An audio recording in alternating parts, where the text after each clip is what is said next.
Any other announcements? All right, hearing none, we'll move on to property owner comments.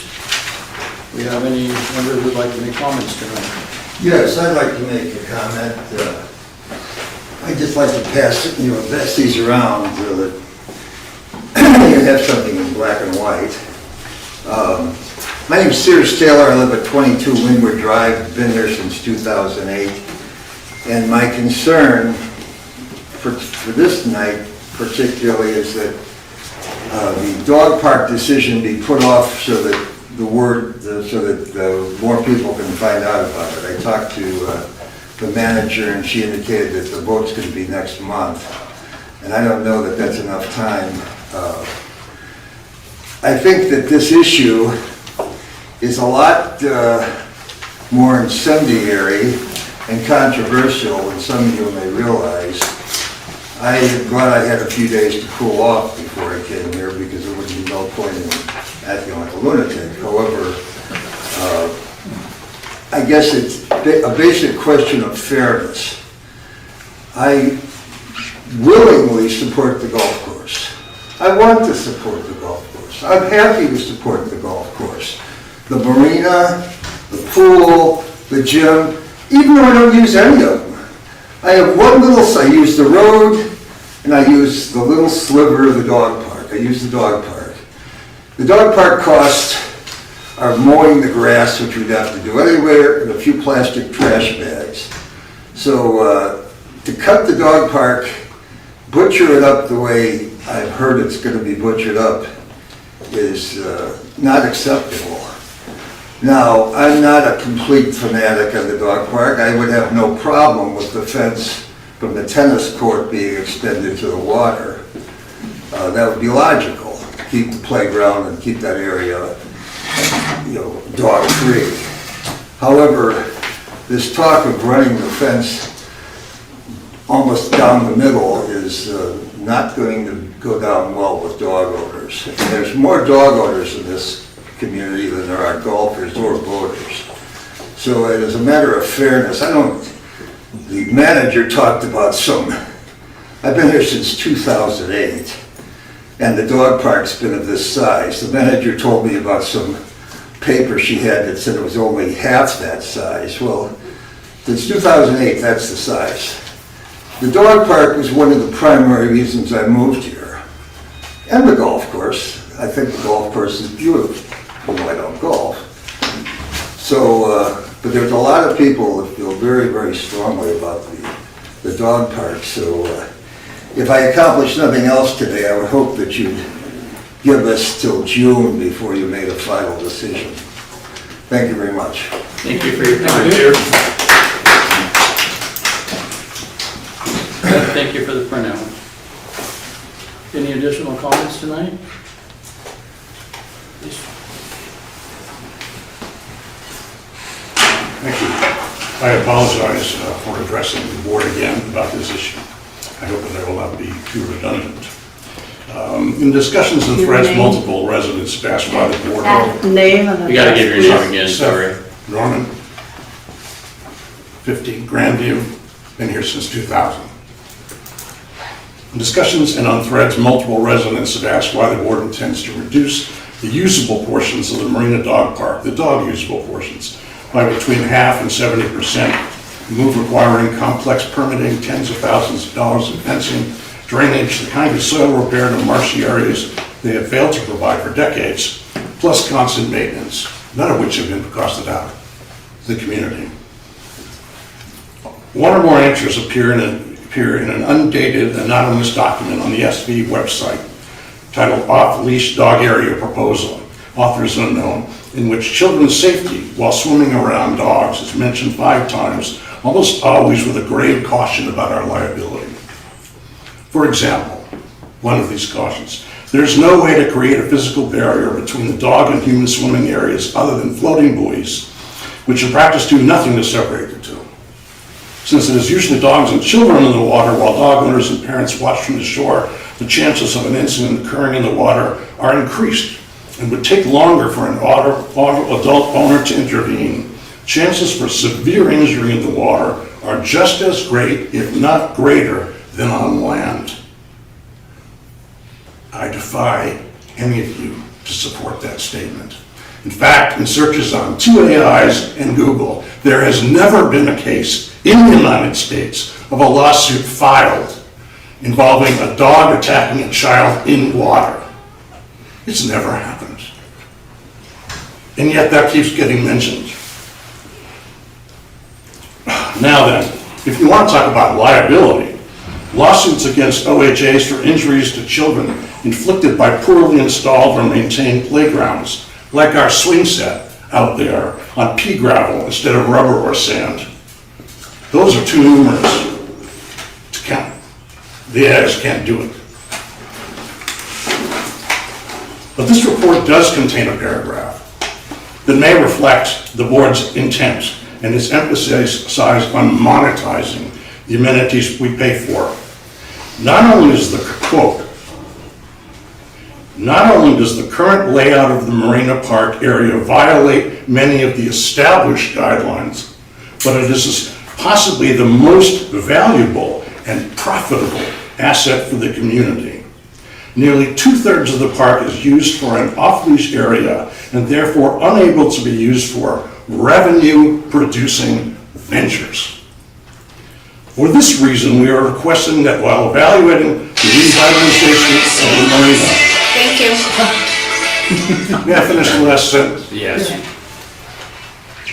The board of directors consider changes in order to minimize conflict, reduce liability, improve aesthetics to the park, and once again, maximize revenue.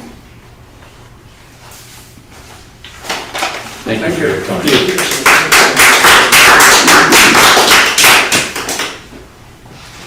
Anyone else want to come on? Oh, you have one online? There's somebody online, Can we but- take one online? Take one online. It's Karen, I'm not sure the last name.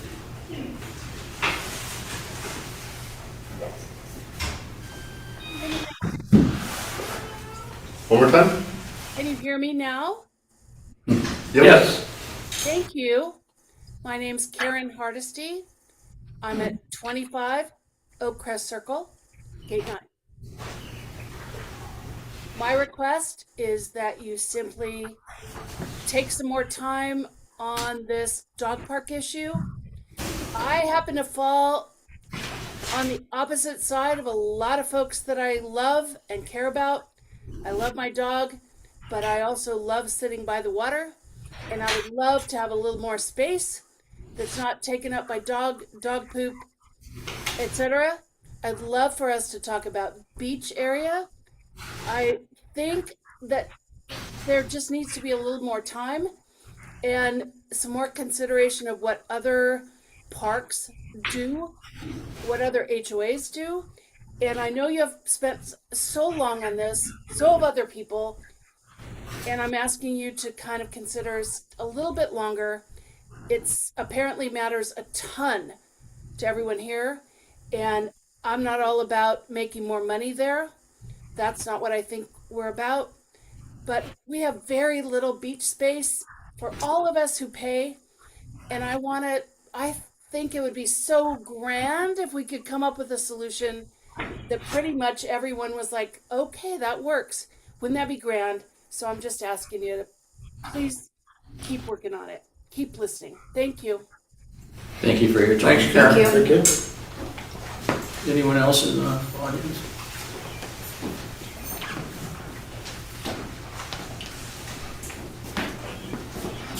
Hi, Barbara Michelson Harder, 172 Polo Park Drive.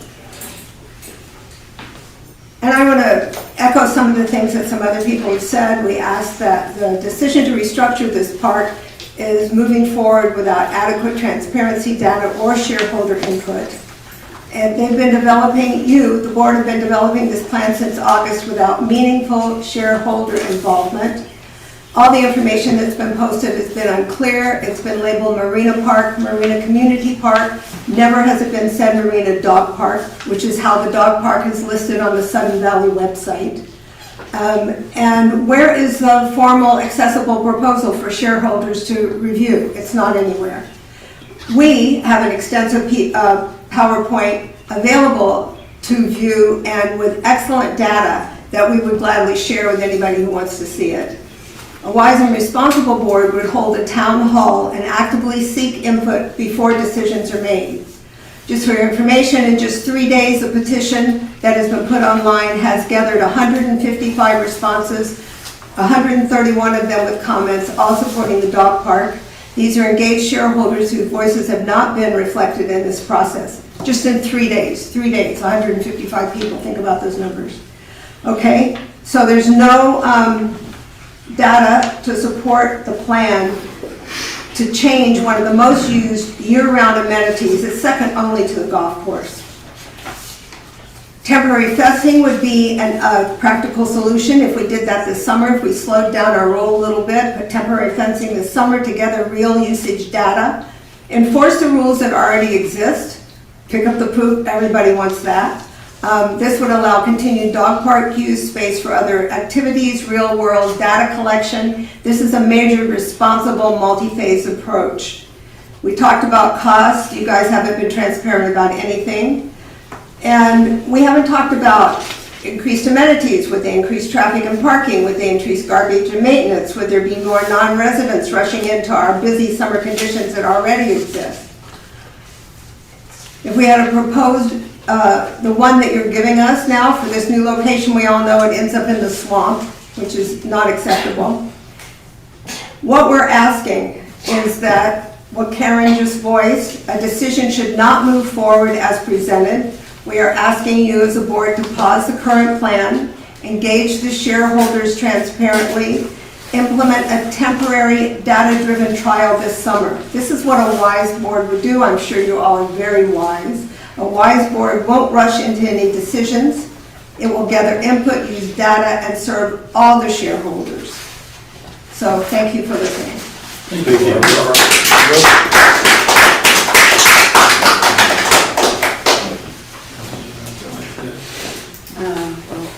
Anyone else? All right, well, thank you very much for your time. I appreciate it.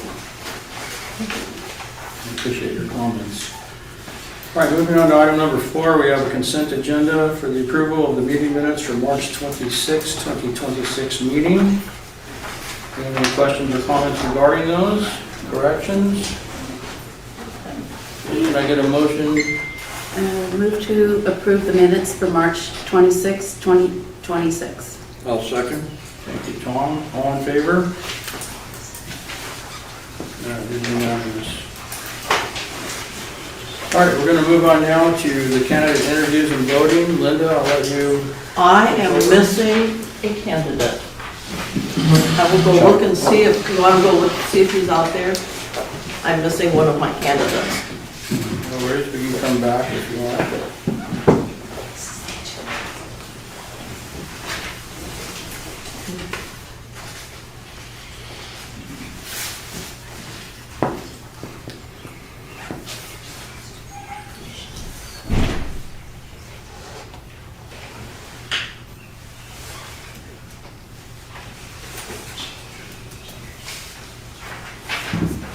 Oh, got some nice cookies tonight.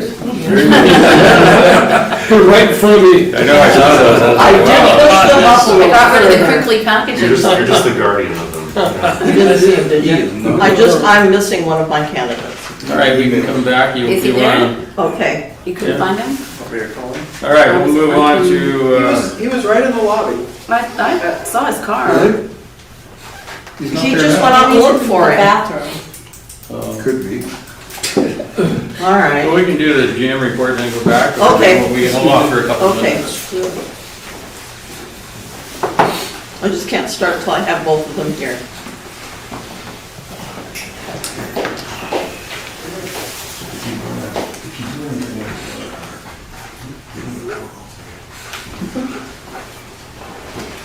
Thank you.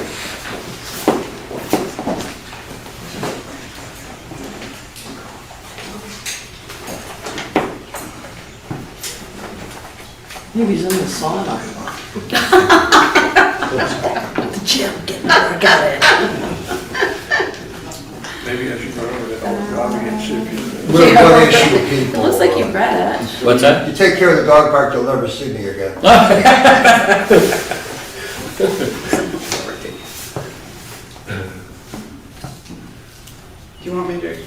jam report, or are we waiting? Yeah, we'll go ahead and Oh, it says proceed he's on. here. He says he's here. He says he's here, well, he's not here in the room. I thought you didn't want him in the room. I do, but it's a point of having them here both together, then basically going out and introducing. Do you want me to get him in here? Yes, please. Do you want me to tell him? I even sent an email earlier today and asked him that. You want me to have him come in?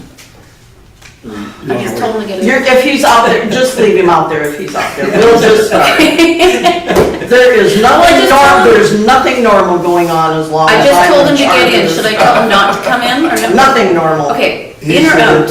Leave him out there as long as I Okay. know he's out there, and we'll come Okay. and get him when he can be interviewed. So everybody, we are doing the candidate interviews and voting. Rob is out ill, and so once again, Don and I are gonna try and handle this process. I would say that we have two candidates, one is out in the other room waiting. Mr. Pinkerton is our first candidate, and if he would approach the dais there, he will have an opening statement of 3 minutes. There will then be a couple of questions timed at 3 minutes. And then after that point in time, you can ask any individual questions that you have. You should have all received their applications. And with no further ado, I introduce our first candidate, James Pinkerton. Thank you. Hi, James Pinkerton. I'm a retired software engineer with over 3 decades working in the high-tech industry, providing business leadership, managing complex problems and projects, and collaborating across a broad set of customers and stakeholders. Last year, we decided to lead the Seattle rat race. It was time to just take our foot off the gas, slow down. We've been coming to Bellingham for just years. We enjoy mountain biking, hiking, everything that everyone in this room enjoys, the great beer scene. So we started looking at homes in Bellingham.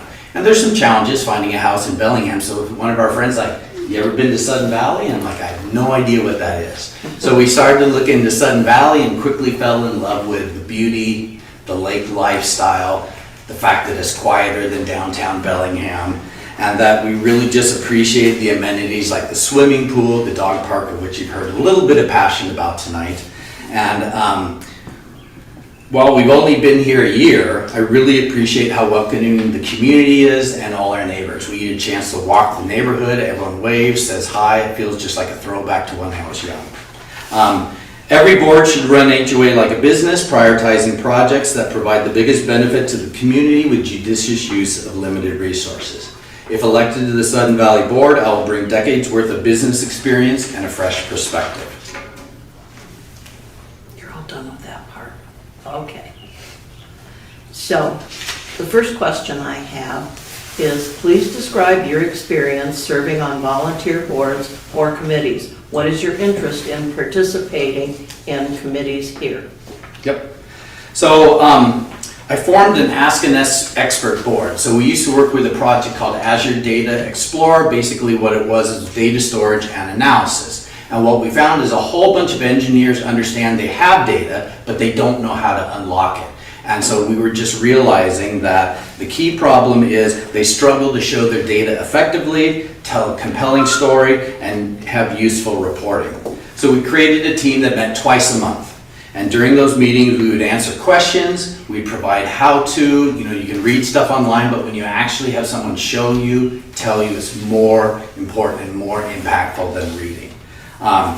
And occasionally we would take on problems that were too complex. So if someone came in and like, hey, I'm trying to do this thing with a very complex, we would offline provide analysis for them. After a few months, we saw team members make great strides. They began leveraging their data better for the planning, presentations, and ultimately decision making. This was a great opportunity to grow people around us while also improving my skills in learning, because you get new approaches, new perspectives from others. My interest in joining the Sudden Valley Board is giving back to the community. You heard me mention a few moments ago that we've been here a year and just thoroughly loved it. So I want to be able to give back to the community while leveraging my strengths to ensure that this board is making informed decisions. Sudden Valley has a community that I find unique. Coming from Seattle, most housing developments are kind of homogenous and boring. Apologies for folks that used to live in Seattle. Their HRAs are famous. for being contentious and spending more time arguing than doing. So the first Sudden Valley View I got here a year ago, the paper asked a compelling question. Are we a community or are we a housing development? My knee-jerk reaction was, well, hopefully it's a community. That's one of the reasons we came up here. So I am motivated to help foster a sense of community and help the board understand what matters most to our neighbors. Okay. Your second question is, please describe a situation in your personal or professional life when you needed to make a significant decision. What role did information gathering play in your decision making? And how long did it take you to decide? Were you happy with the outcome? All right, so a lot to unpack there. So we'll start through it and I'll try to talk to each point. I worked at Microsoft for decades and I quickly learned that the best projects are data-driven and outcome-oriented. The worst projects that always failed at the beginning started with a poor understanding of strategy, key customers, stakeholders, and unclear success measures. I saw way too many failed projects that began with, hey, wouldn't this feature be cool? Or as a leader's pet project, we all just kind of went along with it. Instead of addressing customer demand and solving real-world problems, you tended to create something that just wasn't very useful. The term is you had a solution in search of a problem. I quickly ensured that all my projects had a strong mission, were informed by customers, and were data-driven. An example is when I owned Windows out-of-the-box experience. So what that is that's when you buy a brand new computer and you're doing the setup. Roll the clock back many years ago to Windows 7 for some of us with a lot of gray in our hair, and that out-of-the-box experience was awful. There was way too many screens, it was way too complex, took too long, and had low customer satisfaction. If you guys remember those old ads, PC versus Mac, those were perfect ads. The PC experience when you unboxed the Windows was just terrible, clunky, dorky. You open up a Mac, it said, hello, welcome, and it was like a ray of sunshine. So basically we realized like nobody wants to spend 30 minutes or more going through a bunch of screens setting up a project, or I'm sorry, a new device. So our hypothesis was a streamlined modern setup would be a better first impression and get customers faster to doing stuff. So we use a combination of data, as you can imagine. We use telemetry, user study, and surveys to validate our hypothesis and measure success. The telemetry we use is what's known as, it measures how customers use an app. What actions did they take? How much time they spend on each screen, if they're reading, clicking on to learn more. So we would have all this telemetry at our fingertips. We started our new streamlined design using that to understand when people had defaults, can we just hide those screens? Do you need to go through all 20 screens? And we just found ways to just really simplify the process, but understand when we need to slow down because an action was required. So we went with a new design and went through several iterations and was also validated. We did in-person user studies. That's when you bring in real-world customers. They go through a setup of a new device using the experience we were designing. And man, are they really good about telling you when you're right and when you're wrong. Sometimes you can learn as much from being wrong as you are right. The telemetry from insiders help us learn, did they use it as intended design? So basically, we had a thing called Express Setup where I hid like 10 screens that you used to have to just walk through because 90% of the time people didn't change the defaults. We get it right if you're in the US that you likely need an English keyboard, as an example. Time's up. Okay. Okay, just a minute. Stop. I'm talking to it. So your third and last question is, thinking about your experience serving on volunteer board or committees, please describe a situation where you disagree with the majority of your colleagues. What efforts, if any, did you make to change the opinions of others, and how did you react to the final decision? Okay. Stealing time from my next question from my last question. It took 7 months and we were very satisfied with the outcome. So I manage a technical documentation solution for internal employees. One of the biggest problems you have is the structured process to write. There's all these things, go in, get it reviewed, check it out, and it ended up like people weren't writing. And so this resulted in content that was frequently out of date and inaccurate. I knew our customers wanted something like Easy Write. If you've ever worked with the wiki, you just go online, make some changes, and move on. Unfortunately, the entire development team and 2 levels of management were wildly opposed. We love the structure, we love accuracy, we are engineers.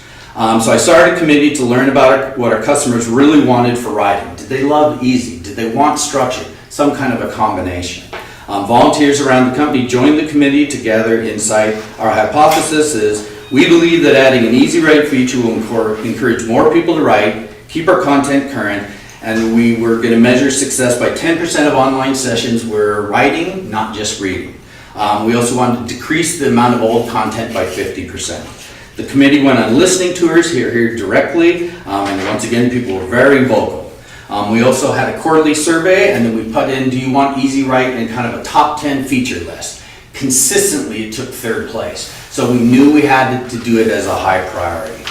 We summarized our learnings and presented a white paper to the engineering team and leadership during the next planning session. After some dissent and compromise, we got the approval and we delivered the feature. We continued to measure after launch, and telemetry showed that nearly 20% of online sessions were right. So there's all this pent-up demand that really let us know we were on the right track. We did analysis on kind of like that last edit date, so we began to see what's fresh, what still needs some help, and then the bonus was an increase in customer satisfaction since we addressed a top customer request. In the end, I was pleased that the customers were happy, but obviously frustrated with the initial pushback. I learned valuable lessons around compromise and conflict. A great compromise means nobody's happy. So we had folks that were pro Easy Write, pro structured, and really the compromise to get us there meant nobody was really happy, but we got what we needed. And then I also learned that making a convincing argument with data can often overcome conflict. Thank you. Thank you. So, it's the board's turn if anyone has any questions for Mr. Pinkerton. I have a curiosity. When did you move here? I moved here literally a year ago next Saturday. Almost the anniversary. Yeah, I'm just going to state a concern. You haven't been here very long, and now you're running for a board. Yep. And obviously, you have views and opinions, and I'm wondering where you're getting your information. So, What's formulating those views sure. and opinions? So let's talk about a couple different things. So anyone who's ever trained a new person at work, so there's strengths and weaknesses that it takes about 20% of your time to bring them up to speed to learn. The benefit for having new perspectives and a fresh face is usually you get challenges like, why do we do that? This is what has worked for me in other successful environments. So there's always trade-off for a new person, I completely agree.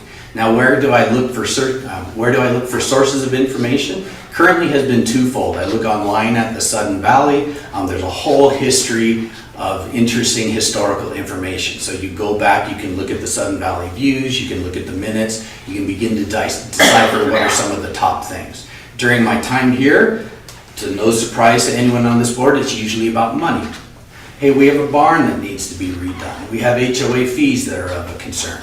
So while I don't have experience here in Sudden Valley, previously where I lived in Seattle, my girlfriend at the time was on the HOA, and I began to hear a lot of things that were going on. And I always took a look and I listened to that, and I thought, if you ran it more like a business using some of the practices I described earlier, you get past some of that internal conflict and you move towards reasonable solutions. Thanks. Anyone else? Am I allowed to ask a question? Go ahead. Mr. Pinkerton, if you would have a seat and we'll... Oh, Joanne? Oh, all right. Only, no. No, seriously. Okay, James, sorry. The question's asked about volunteer board or volunteer committee experience, and you related relevant experiences, but they were in the workplace. Correct. Do you have any volunteer board experience that you could share with us? So I don't have any volunteer board from either a business or an HOA. I also volunteer to a school board, and I help teach math to 4th graders for a whole semester because my son was struggling at the time, and the teacher was like, I'm actually not that good at math. You work at Microsoft. Would you be willing to come in? So I did participate and volunteer in that kind of a school board style to help out, teach kids, and once again, like what a great learning experience growing the next generation, and it really helped me go get out of that nerdy Microsoft stuff and be able to explain things in simple terms that even a fourth grader can understand. Thank you. Okay, go ahead and have a seat. Thank you. Oh, wait, Ray, get one more. Sitting beside me all this time. So, Don, please, Don. Just stay. He can join us. as you discovered, this is a community. Yes. I was wondering, what's your family? Your family here with you? Oh, I You have family? You mentioned a son? Yep. So I have two boys. They're grown in their 20s. They chose to live in Seattle, not Bellingham. And so my girlfriend and myself and our dog are up here in Sudden Valley. So 3 kids. I have 2 kids, sorry. Two kids. They come visit, but they're And like, dog. Dad, it's 90 minutes. 2 kids in the dock. 2 kids. 3 kids. 3 kids. Well, fair enough. Yes, 3 Yeah. kids. Okay, thank you. Okay. Okay, Going once. Thank you. okay, have a seat. Now I'm ready. Do you want me to stay or leave? Yes, please do, because as soon as Mitch is done giving. Stay.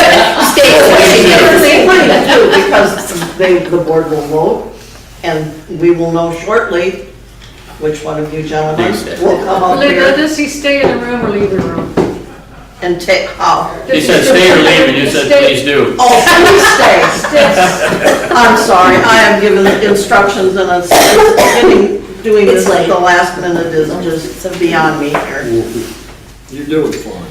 No. Those cats are making you crazy, the babies, once you're babysitting. Yes, the cats are like, come back. How you doing, buddy? I'll know in about 10 minutes. That's all right. So our next candidate for the evening is Mitch Waterman. And Mr. Waterman, you will have an opening statement, then I will have 3 questions for you that I will ask. I will give you 3 minutes for each of those items. And without further ado, I would ask you to start your opening statement. You have 3 minutes. Okay, well, good evening, board. Good evening, members. I've been in Sudden Valley for almost 13 years. I've been on the board. I've been the GM for 4.5 years. I was on the finance committee, DRC now, long-range planning now, and in past years.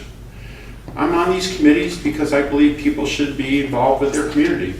I think that if you can do more than just be a keyboard warrior and be involved on social media, you should.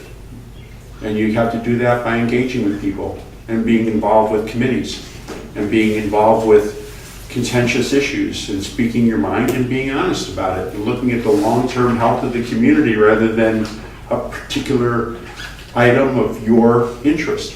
And I think I have done that over the years. That's my thing and I enjoy it. Thank you. So. Did I use my full 3 minutes or? No, you didn't. When you're done and you look at me and I know you're done, then I go, okay, I'm gonna start my little timer over once I get the question read.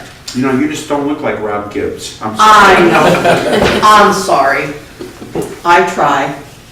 Let's see. All right. Please describe your experiences serving on volunteer boards or committees. What is your interest in participating in committees here? Your 3 minutes starts now. I've enjoyed that. We always haven't succeeded. When I first started, I realized Sudden Valley did not have a long-term strategic plan. They didn't even have a short-term tactical plan. They didn't have a long-term capital revitalization plan. We had a reserve study. And so, for example, the financial reports that you see in front of you right now that talk about what projects are authorized and the metrics for how they're being tracked, well, that came out of me working with other members of the Finance Committee and creating a strategic plan. And creating now, the best strategic plan for Sudden Valley was created in 2004 before I was here. But when I first came here, I read that and I went out and met all the people who created those plans that were still here. A lot of them have passed on. And I feel that continuity has been the devil in the details to Sudden Valley. That's been its greatest enemy. So many times, so many people, there's a lot of smart people in this room, but so many people have been involved in creating so many great processes and procedures and getting things moving forward.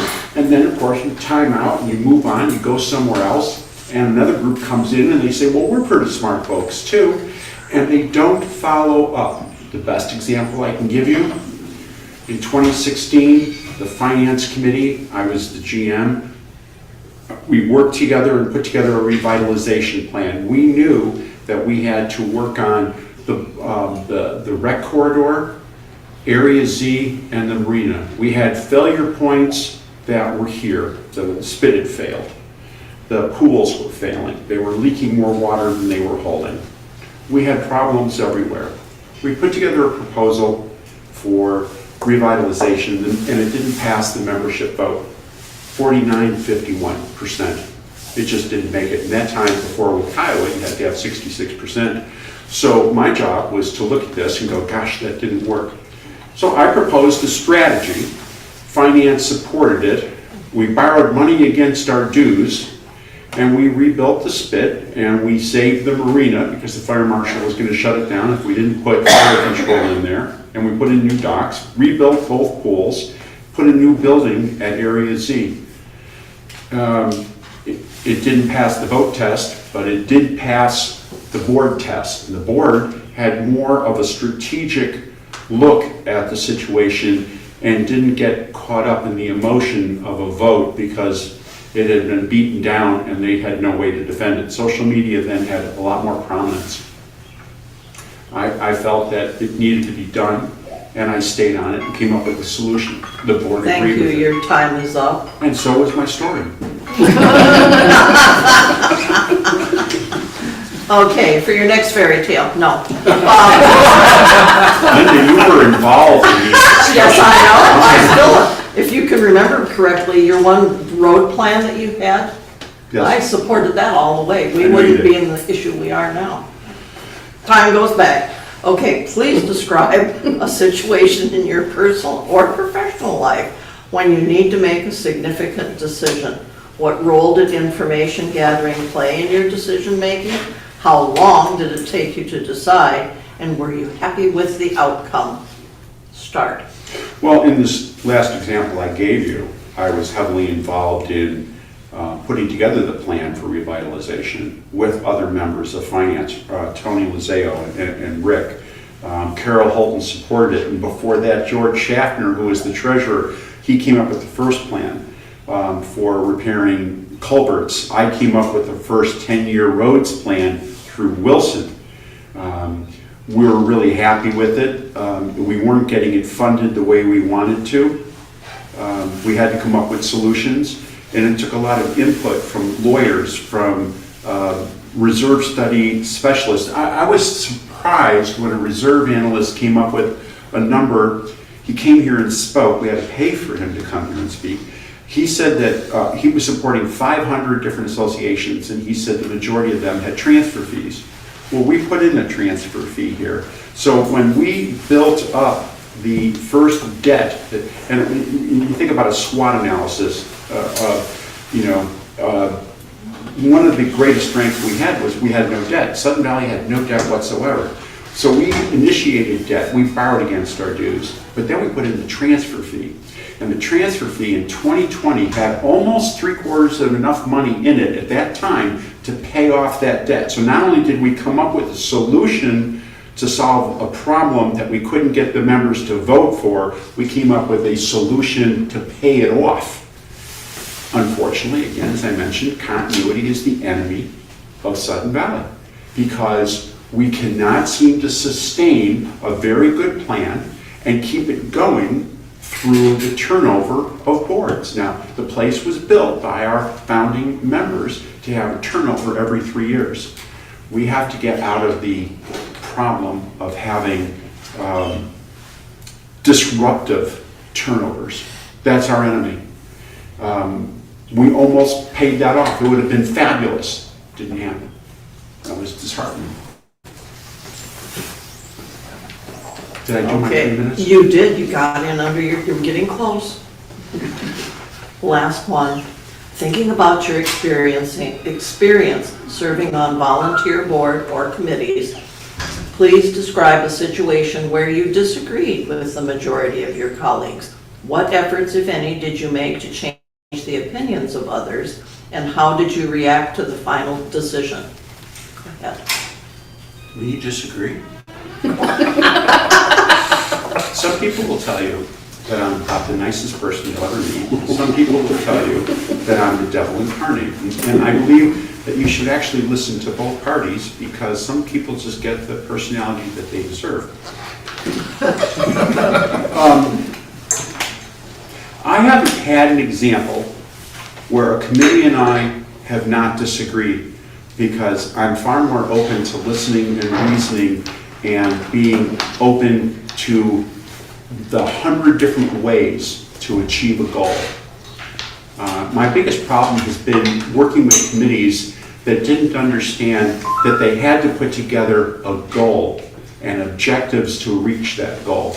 And so working with them to say, look, you have, there's strategic plans, there's tactical plans, but they have to have a goal. We're not just here just to get together and eat cookies, which is a good reason to get together, but it's important for us to understand what's the payoff to the association. And working with committees to get them to understand, okay, slow down, slow your roll, let's figure out what are the steps to get there. And I think that's been the greatest challenge, because a lot of people are not used to a process. They're not used to that kind of a process. They're used to getting together and talking the talk and working and saying, we want to have this happen, and then saying, let's do it. Well, you're going to fail if you don't plan. And so that's been my challenge in a lot of the committees that I've had and I've been on. Now, I haven't considered them failures. Sorry. All you have, sir? Well, that will complete, if Mr. Waterman could have a seat in the audience also. Do any of you have a question for Mitch first? I'm sorry, and raise your hands now. Don't wait until the last minute. Who's first? Mitch Waterman, can you give us an update on your family? On my family? Your family? Well, we spend 5 weeks in Maui every year, and several people in this room are also there. We have a very good time there. We did dodge the bullet and missed the Kona storms, and another one is coming this week. So my family is doing well. I'm taking my 2 grandsons fishing up in northern BC in the Kamloops in July, right after I come back from a 10-day cruise with my family, my extended family up in Alaska. My family's healthy. Thank you for asking about my family. My wife is my love of my life. I don't know what I would have, I don't think I would have much of a life if I didn't have my wife in it. My wife is my everything. How's your family? Anybody else? You're up there. The question. On me. Any other questions? Any other questions? If not, Mitch. I'll ask one question. All right. Do you play any sports, Mitch? No. No. Have you in the past? I have. High school, wrestling. Okay. Football for 1 season. Very tall. I was a string bean. So it was really easy as I was running down the field for the wind to knock me over. I just was not a great player. Wrestling I did well at. I was in competitive hand-to-hand also. In the military. I did a lot of hand-to-hand fighting competitively. Yeah. Would your team consider you a good teammate? I enjoy being on teams. Yeah. I enjoy being on teams, but to be truthful, I'm more of a loner. I like to hunt, and so although I go hunting with 1 or 2 people, it's a solitary activity that I enjoy, being out in the forest and experiencing the night sky, looking at the stars at night, which I'm looking forward to doing with my grandsons when I'm up in the northern BC with a telescope at night when we're not fishing. You know, let's go here, go here. This is Orion. I like being on a team. I just also prefer a lot of solitude. Anybody else? Going once? going twice. Would you please have a seat, Mr. Waterman, and we'll get the board to do their balloting. You have 2 ballots here. Hopefully you'll only have to use one, but you keep the other one there just in case it's a tie, because there are only 8 of us voting. So if you would please pick up one of your ballots, vote for the person of your choice, fold up the ballot, and Don will come around and collect.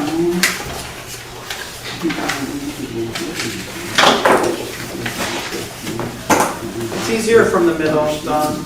Pardon? It's easier Oh, you can go in the middle, it'll be easier for you. Quit being difficult.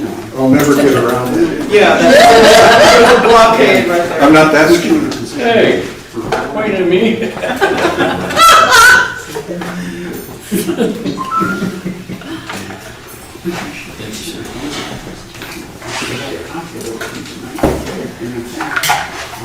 You should have 8 of them there, Don. We'll let you sit here on the end and do your calculating. I'm just gonna talk to Ray. Are these homemade? Huh? No. These are a gift from Timey. Oh, did you bake them? Oh, yes, I baked them. Can't you see the dough in her? Yes, it The other ones are pretty good. Little turkey. Yes, I did the little flowers and I put the jam. You know, they have kits you can order for kids that do The this. stars are raspberry. Kids can make this, is what she just said. They have kids. She was impressed with me for a minute. Now any kid can do it. They look homemade. What are these? Those are They're, there's one, I forget, but they're not cinnamon or something else, but I think they're really good. They're different than the ones, I got them from Trader Joe's. The other ones, they just look a little bit different. But I like scotch. you want them? Are those lemon? Mm-hmm. There's the lemon, So raspberry. lemon. Well, I'll take one. Raspberry. Lemon's good. I know. Yeah, the lemon's good, the raspberry's good. We'll see though, because Short and sweet. I don't go to I'll just let those there. All my hamburgers, I. Well, we've established the tradition that everyone can speak for 3 I know. minutes. Oh, there you go. There you go. Just eat those lemons. They're so sour. I can't even look at a pickle. I know, it's fascinating. This is good, this is bad. I'll just There you go. Okay. I have a result when everybody's ready. Okay. I have, James has 1 vote, Mitch has 7. There we go. Okay, so Keith will declare the official winner. Based on the votes, it's Mitch Waterman, who appointed to the board until the annual GM and AGM in November. James, thank you very much. Yeah. Appreciate it. Thank you for applying. Think about running in November, there's Right, only yeah, 5 right. vacancies. 5 vacancies in November. There's committee openings. Yeah, Don is. Oh, Don is okay. sitting- We're throwing Donna. Mitch, can you join us now? Yes, we're You can leave if you want. Go ahead. Thanks, Don. You want to come out and get me a 4th time? Yeah. Take a cookie on your way out, Dawn. I was hiding. All right, well, thanks for the update. Thank you. Thank you. Thank you.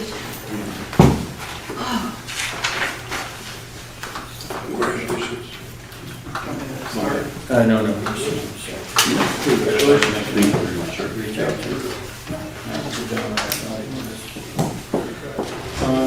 All right, moving on to item number 6, reports. We'll start with our GM report. You'll find that on page 5. Joanne?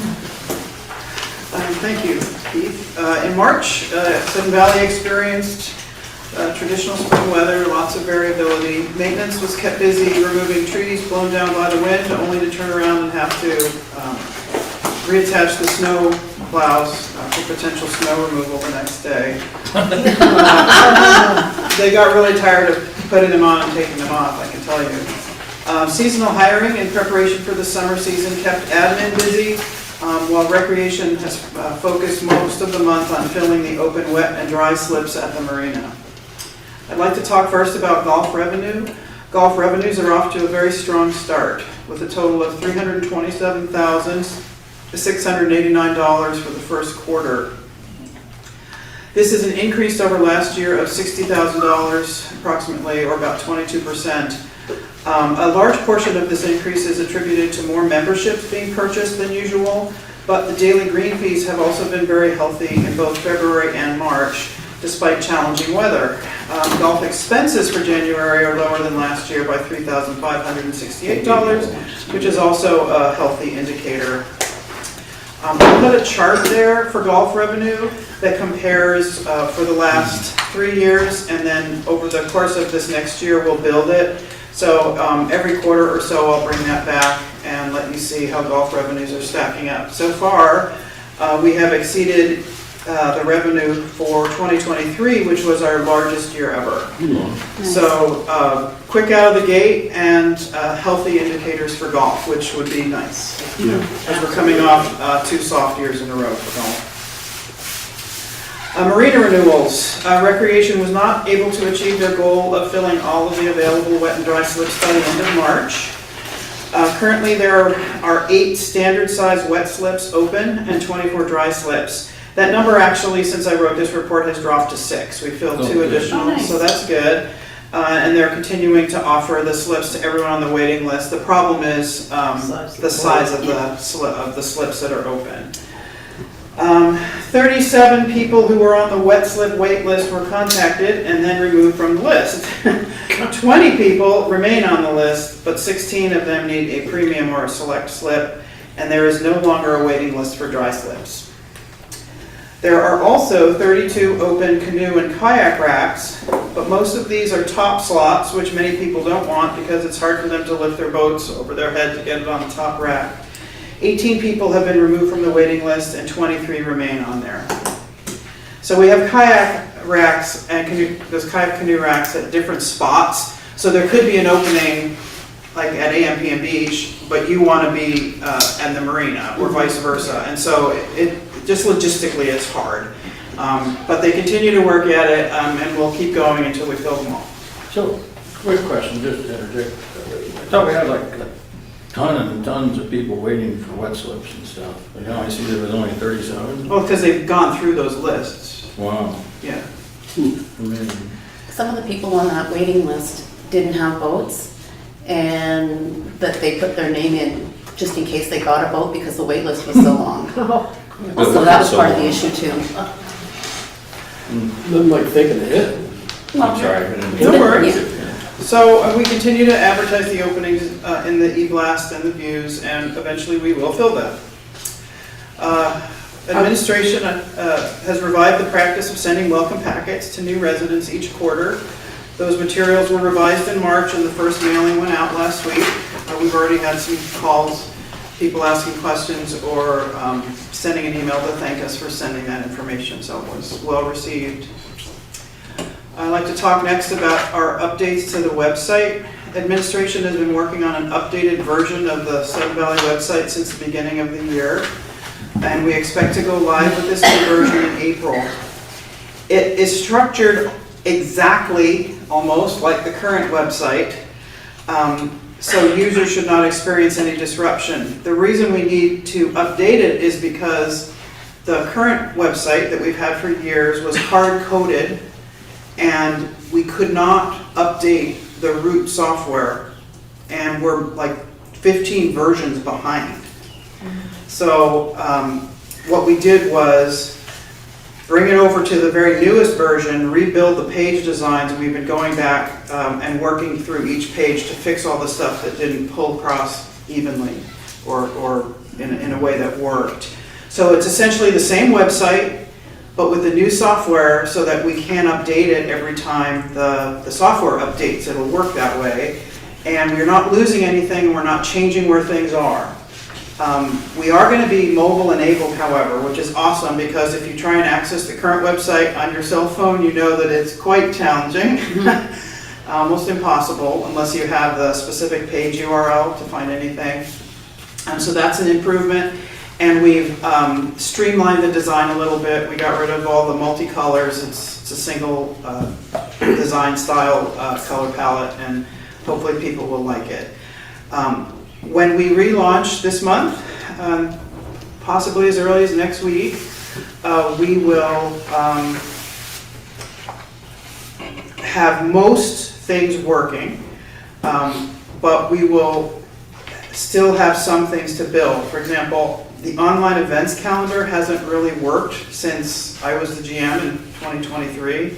It broke that year and we haven't been able to do it. There are some events that are on there now, but it's very challenging. So we'll be reinstating the online events calendar, and we'll also, to everyone's great joy, be able to support fillable forms finally on the website. Nice. Yeah, so huge advancements that we are really looking forward to. The next part of my report includes a list of the approved capital projects. To talk a little bit about those that are currently in progress. The Austin Creek Bank repair was approved last year, but we haven't gotten a permit for it, so we're still waiting on it. It's been quite challenging to get feedback from the county that we can follow to finalize the permit. The clubhouse HVAC, you guys voted to award the contract. Work is expected to begin in May.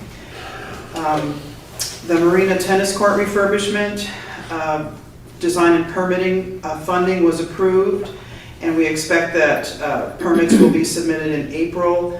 When the design is complete, we'll bring it back to the board to request construction funding, and we still hope to be able to have that construction take place this summer. The timing is still allows for that. For turf care, all of the equipment has been ordered. We're just waiting for it to come in, which is why it's in progress. For the marina security upgrade that you approved, work is expected to begin this month in April. And for 2026 road repairs, we're just, again, waiting for the permits to be approved. And that's okay, because we really can't disturb soil until after June 1st anyway. So the rest of this report is the department reports. Are there any questions? How are the dry slips doing, just the marina, just the dry storage? I know you did the kayaks and the wet slips, but how is dry storage? I think it's in there. 24 dry slips are still open. Oh, I see, way up here. Yeah. Okay, thank you. Any other questions? All right, thank you, Joanne. Moving on to the financial statements for January. Find that on page 11. Joel?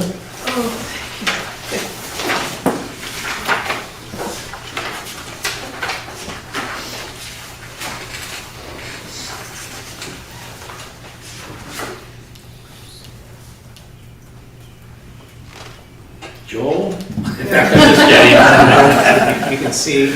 Just kidding. Entertainment. Looks like a movie theater. Yeah, I don't know if you can see it on our screen. I want some popcorn. Plug it in.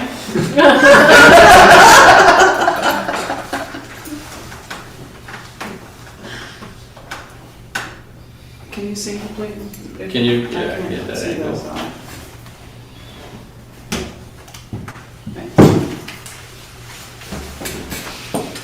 There we go. Ta-da! Vanna, no way.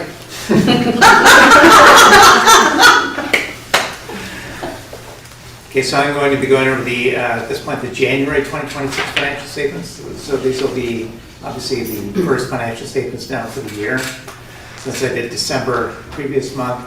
And obviously, since we have a lot of stuff on this board agenda, things that you're going to discuss, I'm not going to go through it as in-depth as I usually do, just in the interest of time. And this is just the first month anyway, so January. So we start off with the balance sheet. There's nothing really big in terms of changes on the balance sheet. So we're just going to go ahead and skip right to the next page. You can think about it like the consolidated income statement for the whole association. You can see, well, let's go right to the bottom line. So you can see right here, you can see that line that I'm pinpointing right here. You can see the operating net income was $122,847 at the end of January 2026. In comparison to the end of January 2025, year over year, it was 116,638, so we're right in the ballpark of basically where we were last year.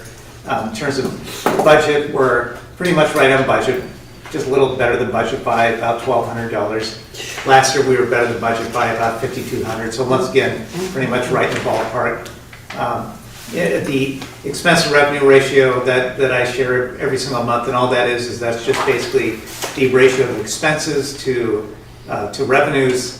So basically, when I give you this percentage, that just means for every, well, like for example, in January 2026 was 74.4%. So that means for every $1 of revenues, we had 74.4 cents of expenses. That's how you can read that. So 74.4% January 2026. January 2025 was 73.7. So you see we're pretty close to where we were in January. Other number of notes. So our collection rate is 91.7%. As you know, we budgeted for 2026 budget. We budget 95% collection rate. January is always our lowest month in terms of collection rate. And basically, you can go back and look at it every single year. You'll see we start out close to January, then we work out from that point forward. Now, going back so it's 92.7% at the end of January of 2025. And so we're about 1% behind where we were last year. Now, back in January 2021, that's an interesting year. Obviously, that was that was during the pandemic and stuff. And so the collection rate in January 2021 was 86.7% in January 2021. So we finished out at the end of December 2021, we still finished out at 96.8%. So you see I'm just painting the picture, not to be too alarmed to see us sitting below our collection rate right now at the end of January. February 2026, our collection rate has already inched back up to 93%. So you can see we're already now going up from January. Now this next page, I'm not going to spend too much time on this page. I actually spend quite a bit of time on this every single month, but this month I'll just kind of glaze over it a little more. But the following page is the capital reserve funds table, and you can see it's handy. It has all our major reserve funds: surf roads, mailboxes, the separate dues amounts for those, UDR, and then it just starts off with the cash balance at the end of December 31, 2025. Then you have collections, expenditures, the projected amount of dues coming in. The biggest number are the obligated expenses, $1,058,000, and that just comes right from, and I won't spend too much time on this again, because I go over this pretty much every month. But this is just pointing right back to the capital projects report, the open capital projects report. A lot of these are marked closed and they will be removed, so obviously they have no budget left. But there's that. Obviously it's the sheet where it shows all the approved projects the board has approved and the obligated amount and how much we have invoiced so far through January, and then the difference is how much we have left to spend in the separate budgets for these projects. But you can see we have obligated amount for SURF, $1,058,000. So if I go back to that capital reserve fund sheet, there you'll see that $1,058,000 right here, obligated for SURF. And it's the same thing for roads, same thing for UDR. Those are the three things that we have obligated projects in, but really not much for UDR, just old stuff still hanging around for UDR. So we'll just go ahead and, now we're just going to skip ahead to this is the last page we'll look at. This is basically you're looking at the income statement again, but this is now split up by department, so you can see what department contributes to that bottom line of that $122,847 of operating net income. We'll just talk about golf real quick. Joanne already did a good job talking about this. You'll see actual revenues for golf, real close to 216,000. Now, January 2025, they had 177,775. Now, the big contributing factor to the increase of real close to 38,000 for revenues is those prepaid revenues they took in October, November, December of 2025. And back in the balance sheet, you can see that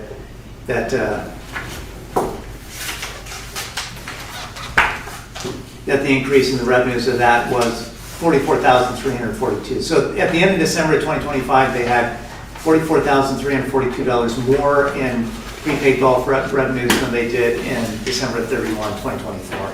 And then all those prepaid revenues at the end of December 2025 get recognized. We just recognize them immediately in January 2026. We don't do 1/12. It really doesn't matter. At the end of 2026, all of that is in the proper period, meaning the current audit year anyways to be. And that's how this place has always done it. So we've just left it the same. But that all 3 months then, like October, Yes, November, that's December, all correct. three of them get. all three of them get recognized in January. Yeah. And one of the big reasons why we just go ahead and keep it that way is it'd be different if it was like prepaid insurance where it kind of goes June to June. So then, we're going to go ahead and do 1/12. But if it's January through December, everything is in that proper audit year anyways. That'll be audited at the end of the year. And then Joanne already pointed out the total expenses for golf. You can see here it's actual salary benefits and then all other expenses. Those two added up to come out to $92,460. They're actually down expenses-wise, which is good. At the end of January 2025, it was $96,027. So the expenses are down by $3,567. But the bottom line for golf is net income at the end of January is $123,226. At the end of January 2025 is $81,748. So revenues are higher. So the net income is higher by $41,478. And that's, there's that kind of number again, which kind of mirrors that extra $44,000 that they took in as prepaid revenues. And I guess another maybe quick item of note to say, or just to point out, is this. So basically the budgeted revenue for golf, so typically how we do that budget spread is we'll do a look back the previous year, possibly the year before that, to see when did expenses or revenues hit during what months. And then that kind of becomes a basis point for how we determine the spread. Like, for example, for 2026, then I'll go through and make adjustments that, look like, maybe we should just adjust here and there to make it, to pull things in line. And this was one line item where I did adjust, meaning all those prepaid revenues. Basically what I did is I moved some of their budgeted revenues into January to make up for that. Otherwise, you would have seen golf's budget revenues being higher, by 47,000. But it's just the fact that we knew they took in these revenues ahead of time. That's why I went and shifted some budgeted revenue from other months later on in the year back into January, which actually makes it more conservative to do it that way. But pretty much that's the recap for January 2026. Did anyone have any questions about that, Michael? Sure, yeah. So I'm looking at the surf projects page. It looks like we've paid off those 2 5-year equipment loans. Yes, that's correct. It looks like we also saved some money on one of them, actually. The question is, so I'm looking at the golf cart fleet. I see that we're 200 over. Is that just taxes or something that's different? Because normally, over the course of 5 years, it could be a late payment charge, or it just could be an administrative charge. But so that's kind of routine over. So how close are we on that one? Almost all paid off. This because we're above, but it's still open. Yeah, this one finished at the end of January. January was our very last payment on this one. So all 3 of these now. Thank you. That's all I have. Any other questions? All right, hearing none, thank you very much, Joel. Appreciate it. Thank you. All right, moving on to C6C is committee reports. If we have any, we'll start out with architectural. Dan, you have anything tonight? Nothing much to report. We got 22 items on the agenda this week, so it's starting to pick up. How's new construction? Still starting to see an influx of those? Or? We're seeing a lot of people bringing in on spec designs for us to look at before they actually submit. So we're seeing a lot of those. A new trend. That seems to be working out pretty well. Yeah. and asking for a lot of variances too, so I think they're feeling out how much they can get away with, really, yeah. But we're getting through them. All right, very good. All right, document review. We are getting ready to have our first review of the bylaw amendments that are being suggested by the attorney. That's going to happen next week on Wednesday. We're going to be doing it here in person. I'll bring copies for everybody so that we can just sit and look face to face. There's an awful lot to take in, I may say. But that's all I have for now. Thank you. And you're working on that too, through the attorney?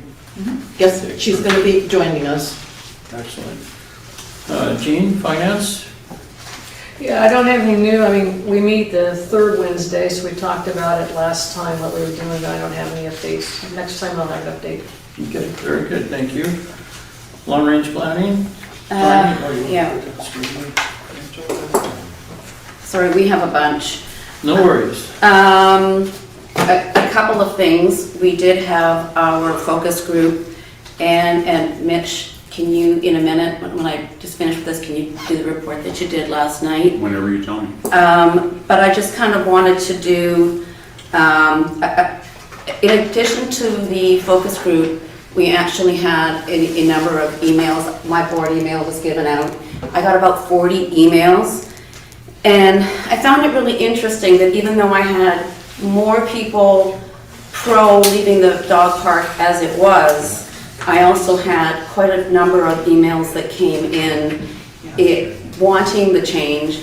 But I also found, unfortunately, that a lot of the complaints were based on facts that were just not facts. I had 2 people upset that the whole area was going to be a baseball diamond. Someone thought we were spending $150,000 to $200,000 on the baseball diamond, which that's not in the plans. Other concerns were legitimate, where they were worried about the wet part, and they were worried about potholes. So as much as there's a lot of concern over the changes with the dog park, there's also a lot of support for it. There's also a lot of really interesting questions, but hopefully people are making decisions based on facts, not on what's rumor out there. Misinformation? Yeah, there's a lot of misinformation. I have a pump track update as well, but Mitch, since we're on park, if you could. Okay. As approved, we formed a focus group of 4 members. I call them Group A, Group B. 4 members that were assembled by Robin Sanders, who was a spokesperson for the dog park. She assembled a team of 4 people, and we brought in 4 people who might have dogs or might not have dogs, but had other perspectives. And we sat and talked about the Marina Park, specifically with the off-leash dog area. We facilitated. Sean was there to present the board's proposal. Tanya was there as the timekeeper. Linda was an observer. And we let these people have a very structured, very good conversation. It was very civil. And it was cool to note that when the meeting was over, it was a 2-hour meeting, people stayed and engaged and continued talking. It was really enjoyable to see everyone have a meeting where they had alternate points of view, and they discussed it in a very professional and civil manner. We have that proposal on, just so you can see the site plan, we have it on there as well. Ah, I see. Yeah. Well, oh, I see a straight line now too. Yeah. Okay, so I'll give this Tiny, I didn't have time, I can hand this in. I bulletized and summarized. We stayed very neutral. We just recorded comments. But at the end of the meeting, I did ask, do you agree that the unleashed dog area should be separated from the balance of the park? And the answer was unanimous. Yes, everyone agreed. And when asked, do you agree that controlling access to the unleashed dog park by a card or other accountable means, 7 of 8 said yes. Good. All right. And when asked, do you agree that the ground should have drainage, be sanded, seeded, and maintained, it was again 7 of 8. All right. So they want the grounds fixed. They're really worried. Look, if you make the dog park smaller, it becomes a mud pit, right? And that's a problem. But we said that the board's plan included drainage and aeration, soil, seeding. And that was really good news to them in that they would have water access. I am glad to see, I haven't expressed my opinion, but I'm glad to see that the park is now being split and you're proposing that the dog off-leash area actually get half of that park. Yeah, and I so think a that little over 1.5 acres now. well, you're giving them half the park, not including the open area. And there's no baseball diamond. So I saw that one too. I believe that this is an issue that has been discussed for a long time. It was pointed out. Karen Borchardt read the attorney's point of view on liability, which was quite good. It just simply said, look, if you show up, even if there's a sign saying this is an off-leash dog park, but people go there and they do not everyone likes dogs, but they're not going there to be involved with an off-leash dog and they get harmed, that's a liability to the association. And then Linda asked and I agreed, she read county code. And so that fence brings us into compliance with county code. I believe that this issue was fairly discussed and equitably resolved, and I don't agree with the 10-foot fence, but I think it should be somewhere in the center of the fence and a lot of savings, but moving the line, I think will solve a lot of people's concern. Very good. Thank you, Dr. Tommy. Oh, I'm sorry, I have a question. Yeah. Tommy, you said that a lot of people are making decisions based on misinformation. It seems like that the views would be a good place to sort of set people straight, let them know what the thinking is at this point, what the plans are. A focus group of how many people? What's that? You said you had a focus group? There were 8 people there. How many people do we have in the community? 7,000. Now, Robin Sanders was at a long-range planning meeting where we had 22 people in attendance, and she was their spokesman and is at the dog park a good portion of the time and brought forth a lot of their points of view. And James, who just interviewed for the board position, Pinkerton, put together a very good presentation, which I think had some merit and maybe some that you could dispute and argue with, but they have a reason for their concern.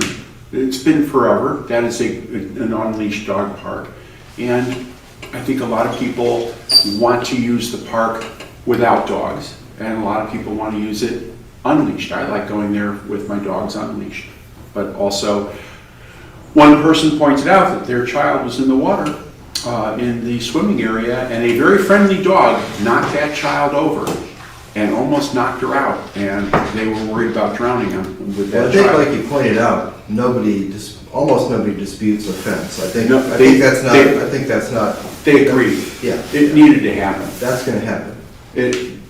But my question, I think the question of a lot of people that were here today, why can't we wait till, are we going to do a community survey to find out where people want to put the resources? Well, I believe a question about the dog park might have been put in the survey.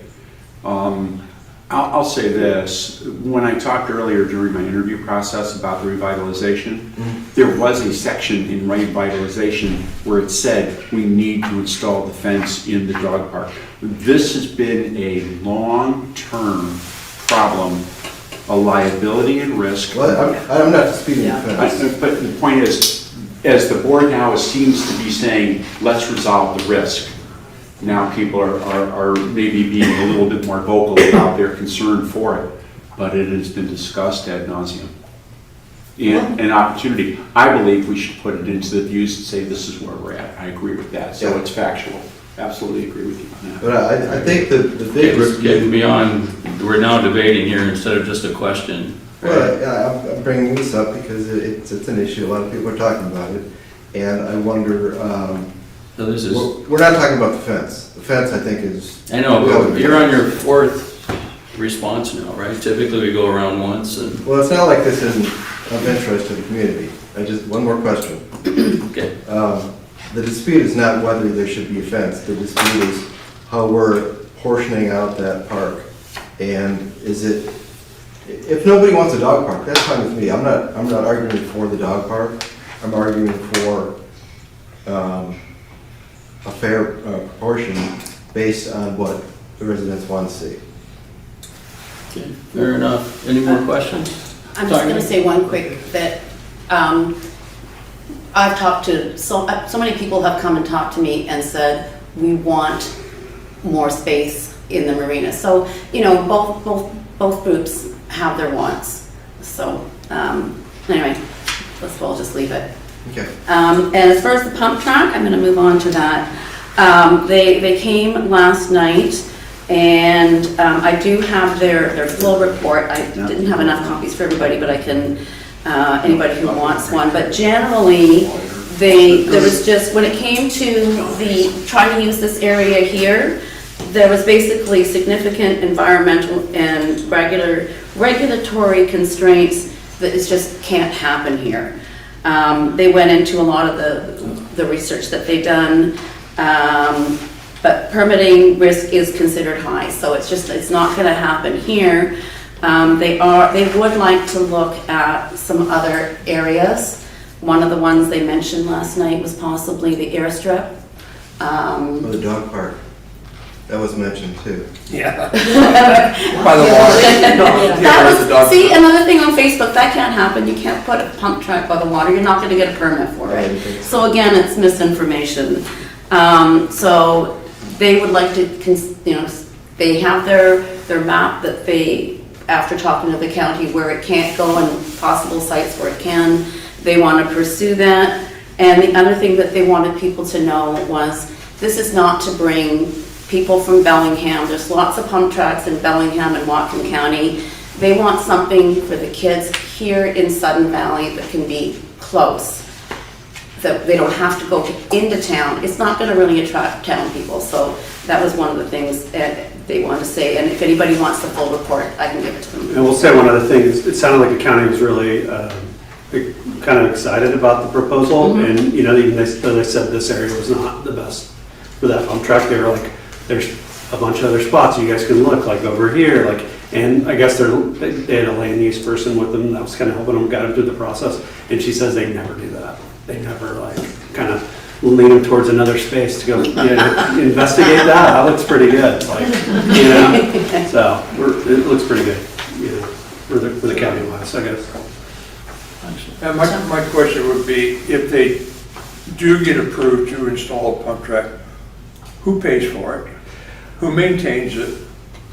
Right, well, from my understanding from a past meeting is that I think they're raising, we're hoping to raise about half of the cost and for the pump track, and they would maintain it.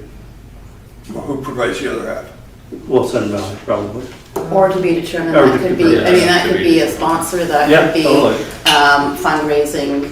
Yeah. If Sudden Valley doesn't have the funds, then another source of income would have to be pursued, right? Yeah. Any other questions? All right, moving on to nominations and elections. Since Rob isn't here. Rob isn't here, although we have had a resignation.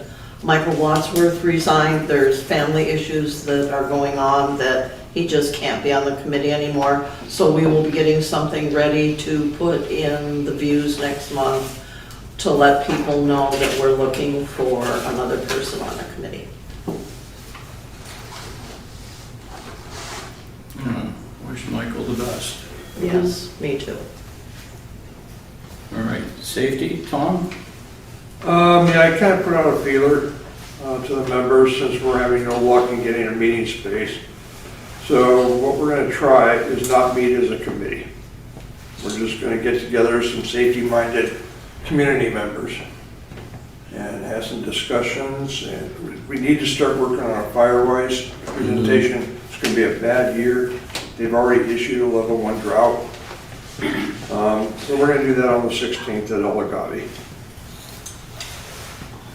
On the 16th? 16. Our old meeting time. Nice. Well, it takes away some of the constraints by not being a committee, so good job. All right, any other questions from anyone regarding that? All right, we're going to move on to continuing business. We have committee business, and we have no one yet till next time. Okay, very good. We'll move on to item 7B. It's request for approval for security services proposal, page 20. Thank you. Joanne, I'm sorry.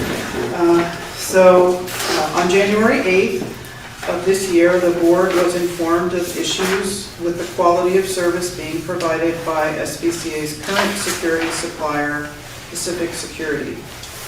At that time, 4 proposals from competitive companies were shared with the board. The board discussed security again at the February 12th meeting and considered options for addressing the disparity between the high cost of security services and the low value being delivered. As a follow-up to that meeting, I and 3 members of the board met with representatives from 3 of the 4 companies that had submitted proposals. All 4 companies were invited, but the 4th company did not respond until after we had scheduled the meetings. As a result of those discussions, one company was identified as having the potential to improve the value delivered to the community by a security service. Obviously, the other 2 did not. They did not meet our expectations.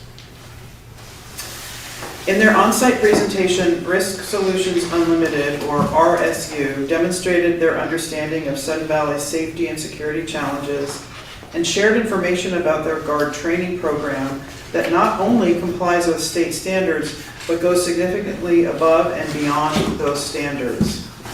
Additionally, RSU is based in Bellingham and has long-standing relationships with the Whatcom County Sheriff's Office and other local safety and law enforcement organizations.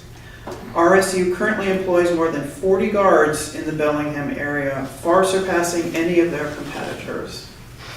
They have implemented a robust reporting and dispatch system that will meet our needs for real-time communication. Most importantly, RSU's senior management will be directly involved in the day-to-day management of the SVCA guards.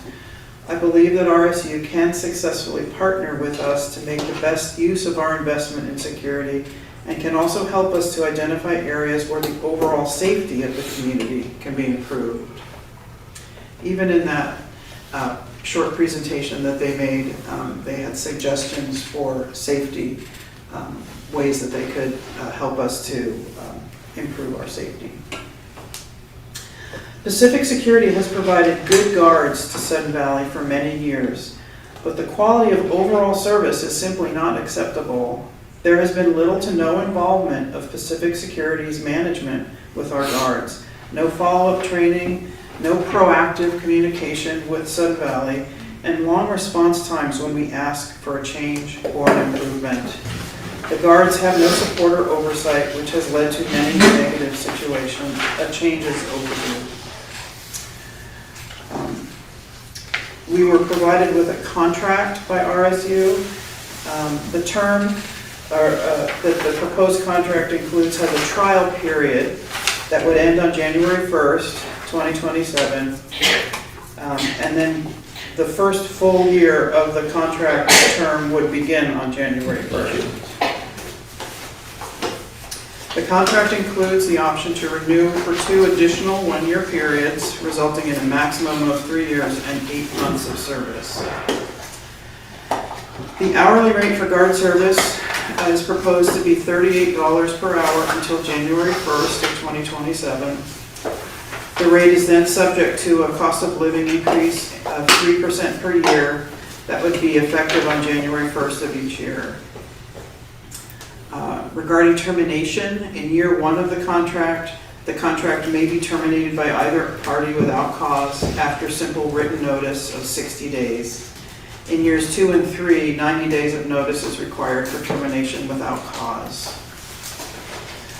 The table included in the memo compares the cost of Sudden Valley's current security provider, Pacific Security, with RSU's proposed pricing. RSU's proposed annual cost is 12.8% higher than we currently pay for security service, and $63,853.25 higher than the budgeted amount for security in 2026. I'd like to point out that Pacific Security's costs are also significantly higher than our budgeted amount. Our current 2026 budget allocates $309,000 to security. The reason for that disparity, or the budget shortfall, is because a change in legislation in Washington State made it possible, or made it mandatory, that sales tax be levied on guard services. So that was unexpected and obviously not ideal. But the shortfall is more than covered by the additional assessment funds that we expect to collect as a result of achieving a better than budgeted collection rate.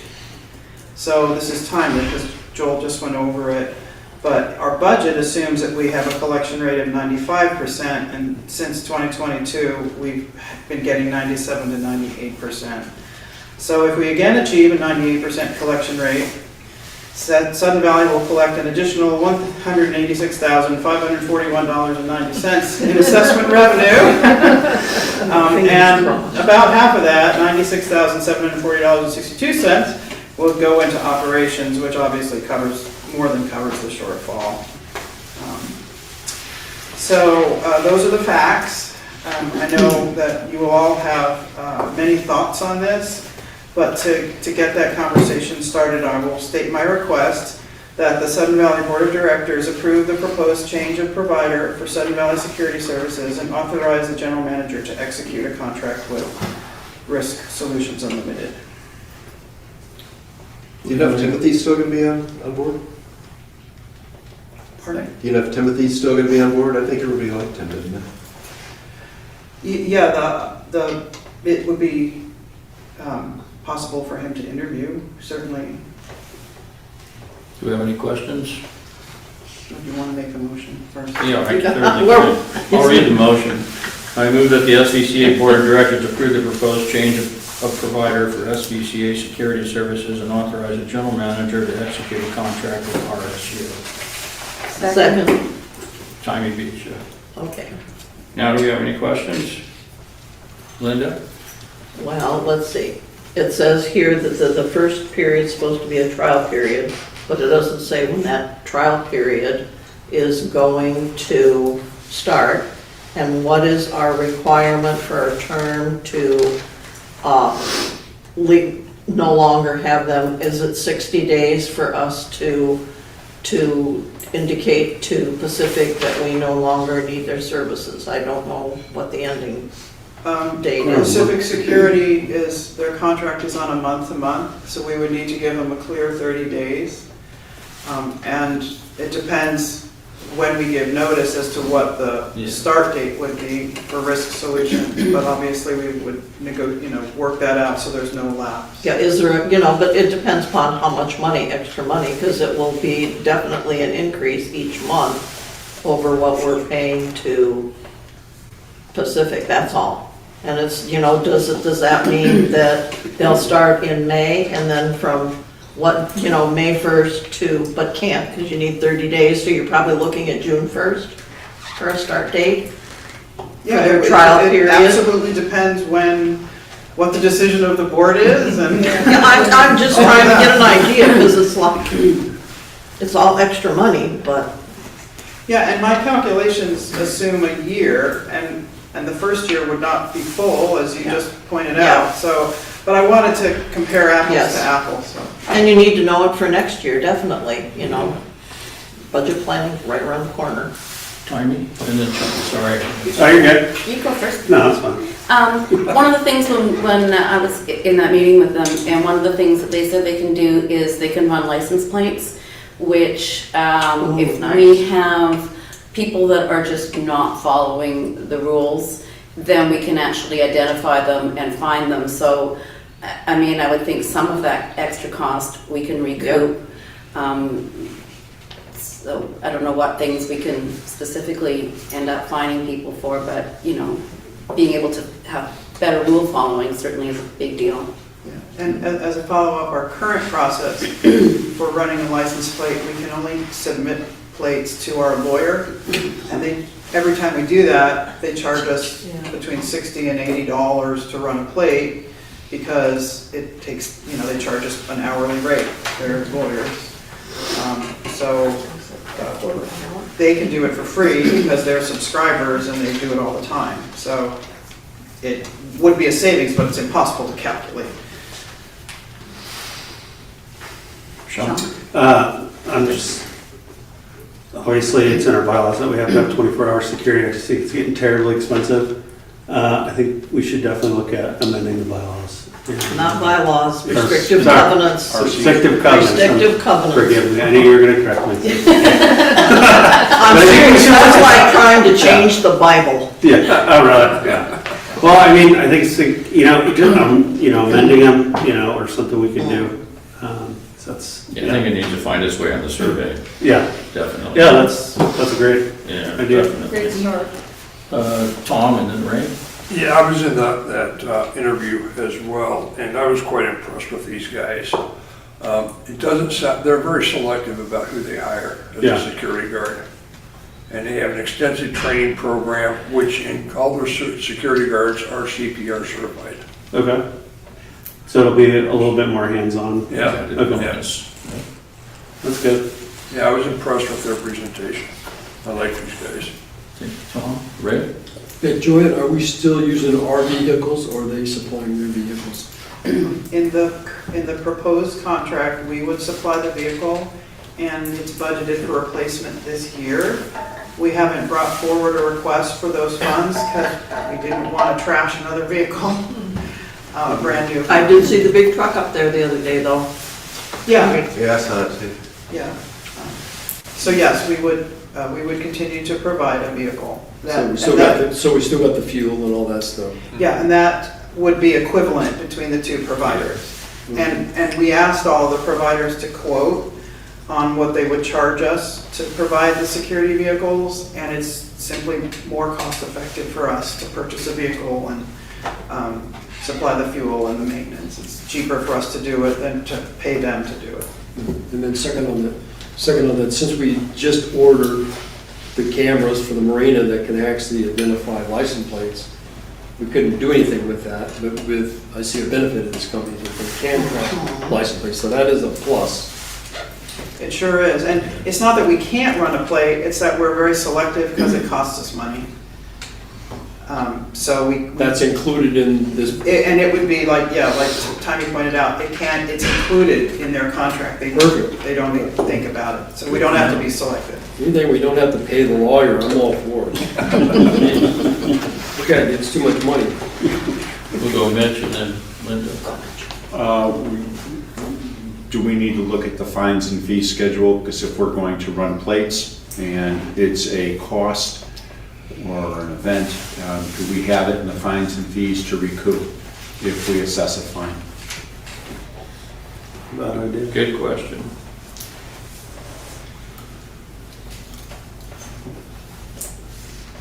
Sorry, I'm just making a note. This will come up now in our meeting. Thank you, Mitch. Any other questions or comments? Should I have one? Oh, I'm sorry, yes. So question, if they are driving our vehicles, they're then covered by our insurance and we go through, do their driving record and all that sort of thing of whoever they have. Don't we have to do driving records and stuff if someone's gonna be covered by us? That's interesting. We do not provide proof of a clean driving record to our insurance company. However, we have provided evidence to our insurance company that as part of our regular process, anyone who drives our vehicles is subject to that sort of a check. That responsibility cascades to the employer. So RSU would be required to check the clean driving record. And provide us a and copy. Provide us, And the other question I have, and this kind of came up recently when there was an accident with one of our vehicles that we no longer have, is when there's an accident like there is, who does the follow-up? Is it the company? Because normally there's a process if there's an accident with our vehicles that's followed through. And who does that? Do we do that, or is that up to because before Pacific did it, and it's like, well, really, did you do that? Because there was no follow-up with us, no, here's the results. Because normally, when you have that, they're automatically sent for, testing and stuff to make sure they weren't impaired in any way. So who does that? It's our vehicle, and we would run the process. We have an account with Wacom Occupational Health to conduct drug tests. And we frequently, we send every potential new hire to have a test. So we have the means to do it. I'm afraid I wasn't here when that accident occurred, so I can't let I'm you know just saying, what I happened. think it kind of got not in our hands so much. Maybe I'm wrong. Well, I do know that it was determined that it was a no-fault accident and that we did receive an insurance settlement. Is that correct, Joel? Yes. Say that again. The car that got totaled by security, we received a settlement, an insurance payout for the totaling. Yes. Yes. 14,000 something, I think. Mitch again? Joanne, I previewed this earlier, and I just went back and I looked again. See, they're required to give us guard cards and that they're current in their guard registration. But there's nothing in here to state that they have to provide us with guards that have current California driver's licenses and clean records. Washington. Oh, Washington. California would be nice. First day with my new tongue. We went to Washington and California. Yeah. We require that they're blonde and tan. Okay, you got me on that one, all right? So, It's a tough crowd. that they have a clean Washington driver's license, and that if anything changes, that we have to be notified. So there's nothing in here, I just went through it and went through it again. Yeah, there was a really big proposal that they did, but it's online, and frankly, I was a little discombobulated by it, but I determined that's part of their process, so I can ask them to add it into the contract. They were super amenable to adding things in. That's a great catch, thank you. Well, something that we really need to have. We've had some really horrendous accidents out here with our vehicles, partly because of our roads in the winter, but Yeah, yikes. and if something changes, they have to tell us, hey, the person had a good driver's license beginning of the year, but then the summer came. So, thank you. So what would you call that amendment? We wanted it amended. So the motion would be amended to include what you just recommended. I would make it an amendment that the contract include language specifying the RSU provide evidence of clean driving records and current licensing and any updates that might change. Hang on while we get that done. I'll check. I have two secretaries, Linda and Tony. I got it. I'll go back and check You it. I got don't it, have it Linda? on. I got it. We'll compare notes. All right, so I'm going to reread the motion with the amendment. I'll just say what Mitch said.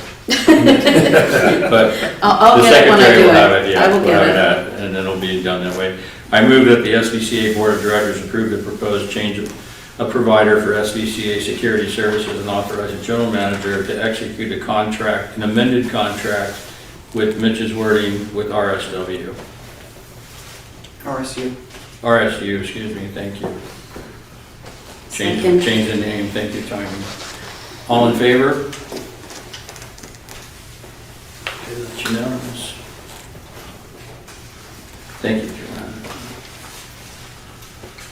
All right, moving on next. Our next is capital request for Barn 6 design and permitting. Going on page 41. Barn 6, also known as the Pavilion. In 2013, Sudden Valley commissioned AIRO, A-I-R-O, to conduct a condition assessment of the association's buildings. The assessment determined that many of the posts in Barn 6 were rotted and the roof needed to be replaced. As a result, the association made the decision not to repair Barn 6 since that time, no maintenance, to my knowledge, has been completed on Barn 6 other than fencing it off, and it has continued to deteriorate. The reason for that, the reason it was fenced off and kept in place, ensures that when funds were available, SVCA would be allowed to build on that site. Current Whatcom County Code states that no buildings are to be located within 20 feet of Austin. 200, sorry. That's right. What did I say? 20. A portion of Barn 6 falls inside that area, so it was kind of like a placeholder for us to keep that barn there. In 2025, several design concepts for the replacement of Barn 6 were brought forward. After conducting a town hall meeting to elicit feedback from members, the Long Range Planning Committee determined that the community supported replacing Barn 6 with a simple, single-story structure that could be used to host large-scale events in both the spring and summer, when it would be open air, and also in fall and winter, when it would be heated and the doors would be rolled down. The Board of Directors reviewed this recommendation and approved the submittal of a preliminary design to Whatcom County for comments. Whatcom County completed their review and their comments were received by Sudden Valley in February. The next step in the process of replacing Barn 6 is to finalize the design and obtain permits. This proposal assumes a single-story, pre-engineered metal building that models the footprint of existing Barn 6. The interior layout will be similar to drawing A20, it's attached, with the following changes. Add ADA shower stalls to the bathroom, add a kitchenette, and combine rooms 100, 101, and 102 into a single open room. The table summarizes the different activities that are needed to do the design and permitting, along with the vendor that was selected, and the cost that was estimated for the work. It totals before contingency $230,840 with contingency of 10%. The total design and permitting would be $253,924, and several of the line items include allowances for construction participation or consulting. And I apologize to everyone, the initial memo that I sent out had a typo and a reference to incorrect numbers. So I gave you guys a revised number or a revised memo this evening in hard copy, and Keith, those are the correct numbers for when you want to read it. But let me talk a little bit about how I am proposing to pay for this. Since repairs to Barn 8 will not go forward until after Barn 6 is complete, we propose to use a portion of the funding already obligated for the repair of Barn 8 to fund the Barn 6 work. Currently, $824,530 was obligated by the board to project 9722.09. $203,436 of that obligated fund money has been spent, leaving a remainder of $640,119. Mine says 621,094 in the new one. Yes, I'm sorry, I'm reading the old one. Yeah, oh, here, go ahead, read that. So yes, so that's 621,094. So my request, I have two. I request that the Board of Directors approve funding of $253,924 from SERF for the design and permitting of Barn 6, and authorize the General Manager to approve the contracts of the identified subcontractors, and they were all included in the memo. I also request that the SVCA Board of Directors de-obligate the remaining $621,094 previously obligated to project 9722.09 and return those funds to SERF.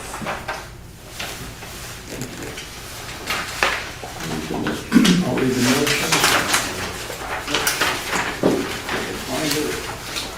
previous page. I move that the SVCA Board of Directors approve funding of $253,924 from SURF for the design and permitting of Barn 6 and authorize the general manager to approve the contracts with identified subcontractors. I also move that the SVCA Board of Directors deobligate the remaining $621,094 previously obligated to project 9722.09 and return those funds to SURF. Second. And Linda, you got You it. really should divide these two motions. You But want I to will do them as two I'll separate? second. For discussion.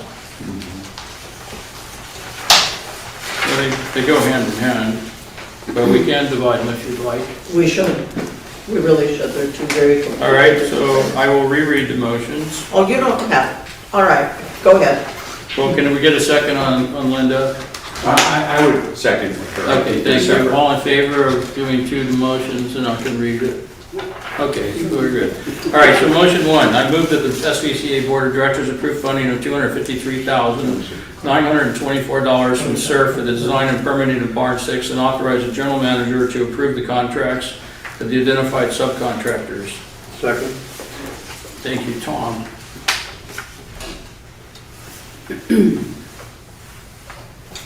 Okay, questions on the first motion? Sean? Yeah, I just want to see the, because it looks like you said we added the kitchen back in there and stuff. Is that?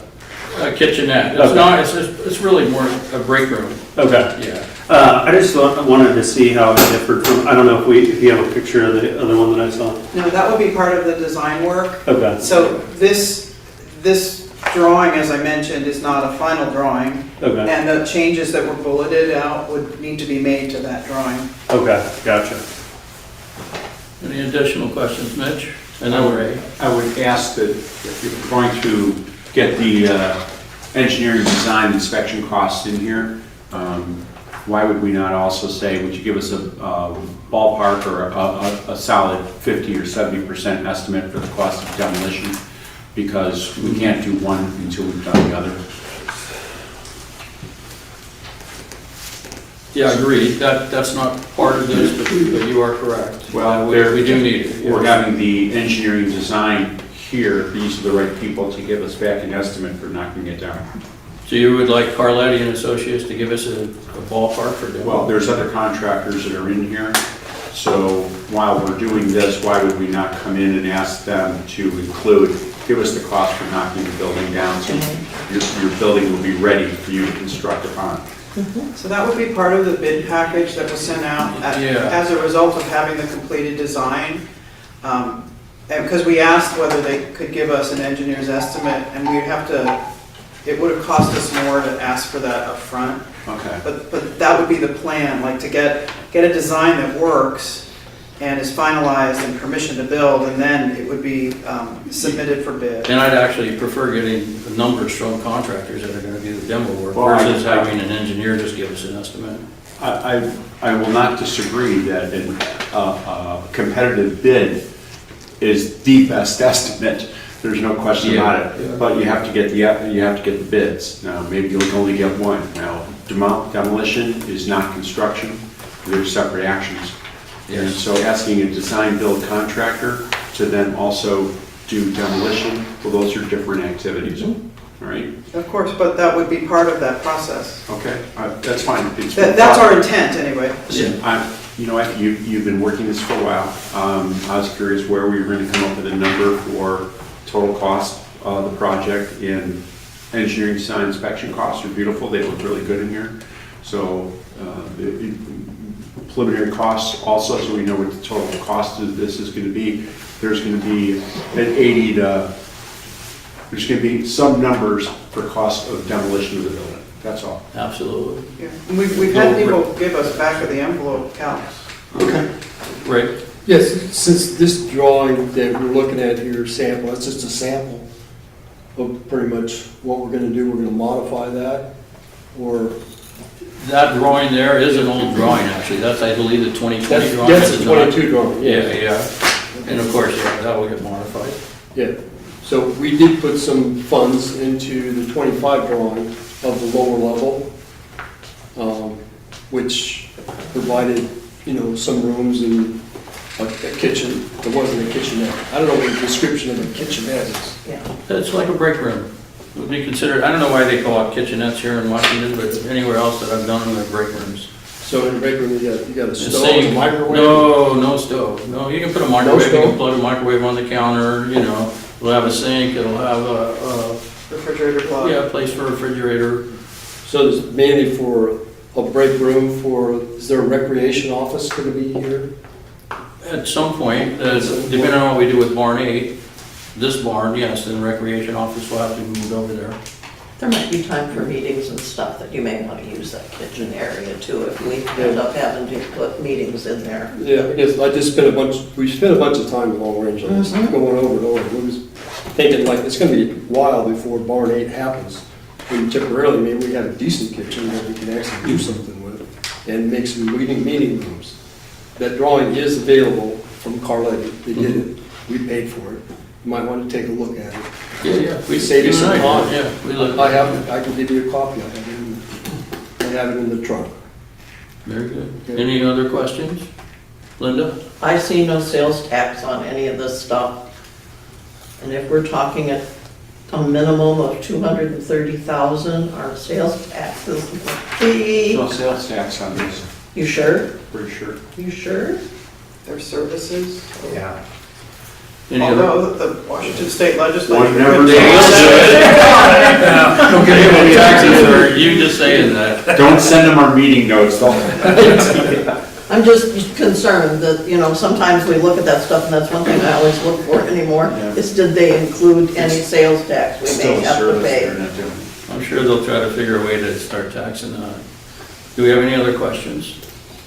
All right, hearing none, I'll reread that motion one more time. This will be motion number 1. I move that the SVCA Board of Directors approve funding of $253,924 from SURF for the design and permitting of Barn 6 and authorize the general manager to approve the contracts of the identified subcontractors.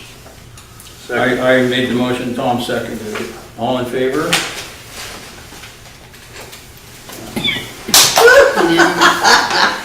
So excited. Yeah, something's going to happen. We're going to read motion 2 of that. The motion is, I move that the SVCA Board of Directors deobligate the remaining $621,094 that were previously obligated to Project 9722.09 and return those funds to SURF. Second. Thank you, Tony. Questions or comments on that? Linda? Okay, it's gonna be a long one, folks. All right, next. No, it's gonna be. Number one, I don't think we should be returning that money from SURF back to SURF. I think what we should be doing is reinstating from our 2025 approved budget, the money that was set aside for the ice barn to begin with, which is $1,130,000. Magically, from 2025 to 2026, without that being done, and with there only being one remaining useful year of life left of that building, it disappeared from the 2026 reserve study and has been moved out to 2036 and 2037. And I think we took that million out of there, and now we're looking to taking the money that we already approved for Barn 8, I would rather see us put the money back for Barn 6 where it belongs. And why did it ever get taken out? And then the reserve specialist assumed that it has a lifespan of 40 years. That makes no sense. Are you talking reserve money or actual cash money? Reserve money that was set aside that's gone. Okay. It just disappeared out of the 2026 reserve study. Well, And now we're asking that we want to take money from SURF that we already approved, that's not even half of this, what's about half of that amount, and take it and put it back into SURF to pay for Barn 6. And it just seems like, why did we remove it in the first place if it was our intention that we were going to be moving forward with this project? That's all. Joel, you want to answer that? Sure, yeah. So it didn't disappear, it was just shifted out to 2036 and 2037 in 2 different phases. Yes. Like half and half. And of course, the reason why we did that was because the Barn 8 Kingworks estimate came in, especially with that 4% inflation, at a little over $4 million. So it had to be moved out to accommodate the Barn 8 project. Otherwise, this 10-year plan would have flipped upside down into a negative residual amount without moving it. But now we're gonna take that money that, as you just pointed out, that we approved for Barn 8, and we're gonna basically take it away. You're gonna, if you put it back into SURF, you're gonna have to go through the individual little sections in the 2026 reserve study, because some of those were approved and some of them never have been. The whole, what is it, the entrance out there, it was never been approved. There's $2 million of structural work, never been approved by the board, but it's in this reserve study. And so I'm saying if you're gonna take and ask for some of this money back, you're gonna have to indicate which of all of these little sections do you have now that that money comes out of. Yeah, so I guess the simple answer for that is from the last budget that was approved by the board back in September, which includes this 10-year plan. Now with the pavilion coming into the picture, so the pavilion in Barn 8, basically the plan is now changing in terms of what's going to be done with both of these structures. So I just wish we wouldn't have taken the money out of there, because now we're trying to once again rob Peter to pay Paul. well, I mean, That's all. I mean, it's not that in terms of like taking the money out, one project, in terms of Barn 6 at that point, had to be pushed out because there was no way to accommodate Barn 6 and Barn 8 at that current level of over $4 million for Barn 8. Like those two could not have been shown in that 10-year window without flipping this residual into a negative territory. So basically, That's just where we find ourselves now, is just you look back at all that and you go, why did we take that all out of there if now we're moving forward with Barn 6 and we're saying, oh, by the way, we have to take this money that we've already approved for Barn 8 and we're gonna take and put that money back in SURF now, I assume, as unobligated funds, if I'm not mistaken.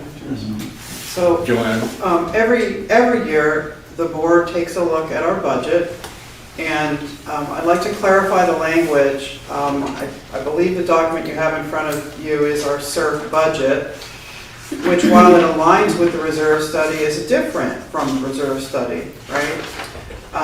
So our budget changes every year based on a reassessment of the current condition of our assets, new priorities that are established, the need to pay for unexpected events such as a $500,000 cleanup after a storm.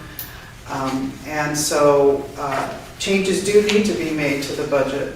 And this group has the responsibility to consider the proposed changes and either approve or deny them.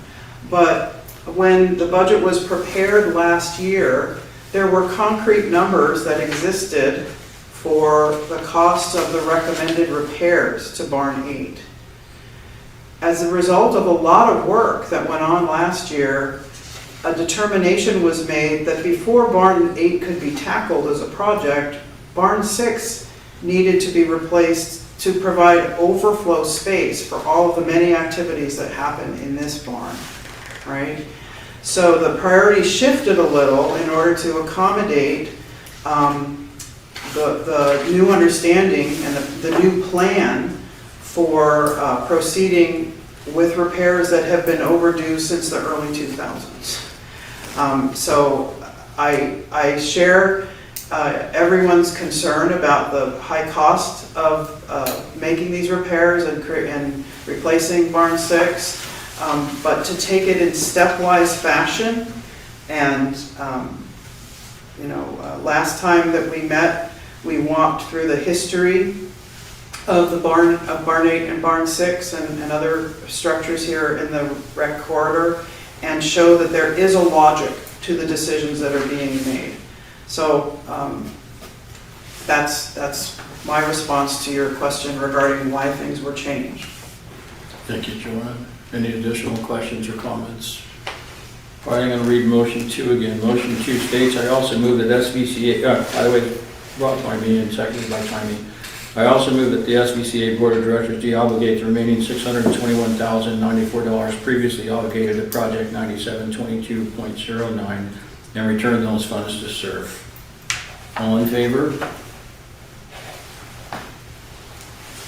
1, 2, 3. Sean? No, I think we should keep it allocated. 5, that passes by majority, but Sean and Ray was a no? You're for I'm a Linda, no, I'm I'm a sorry. no, I'm a no. It was Linda. Oh, Mitch is a no. I'm a no. I'm gonna have to. Oh, 3? 5 yes, 3 no. passes by majority. Just for discussion, sir, my no is based on why would we not open an account for barn 6? Yeah, that's kind of. That was my point. I was thinking, okay, we're gonna de-obligate the money. If we're still in, well, we're past discussion, but may I voice this thought? Keith? Okay. He just wants to voice a thought. Well, we are passive, but go ahead. My thought was, we're putting the money back, it's almost like it's going back into the general account. Okay? All right, so it's now fungible money. But we know that we have the Barn 6 project coming up. Why would we not say, let's work with our finance manager and GM, open up a Barn 6 account, put the money in the Barn 6 account. Not dump it back in. Oh, I see what you're saying, it's not dump it back in. Yeah, don't dump it back into a large account where the money can be, well, we have this money available. Open up a Barn 6 account, we know we're gonna do Barn 6. Could have said that earlier. But we haven't voted on it yet, which is kind of. Effectively, we do that. But it goes back to the general fund. It's sitting in the general fund.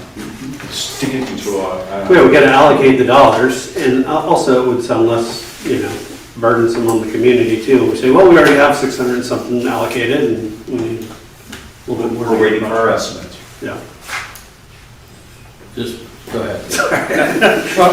We should have more discussion. Comments prior. Since this money was already obligated for barn 8, I wouldn't think we could just transfer it. Wouldn't we have to transfer it back to CCRF and then re-obligate it to a new account?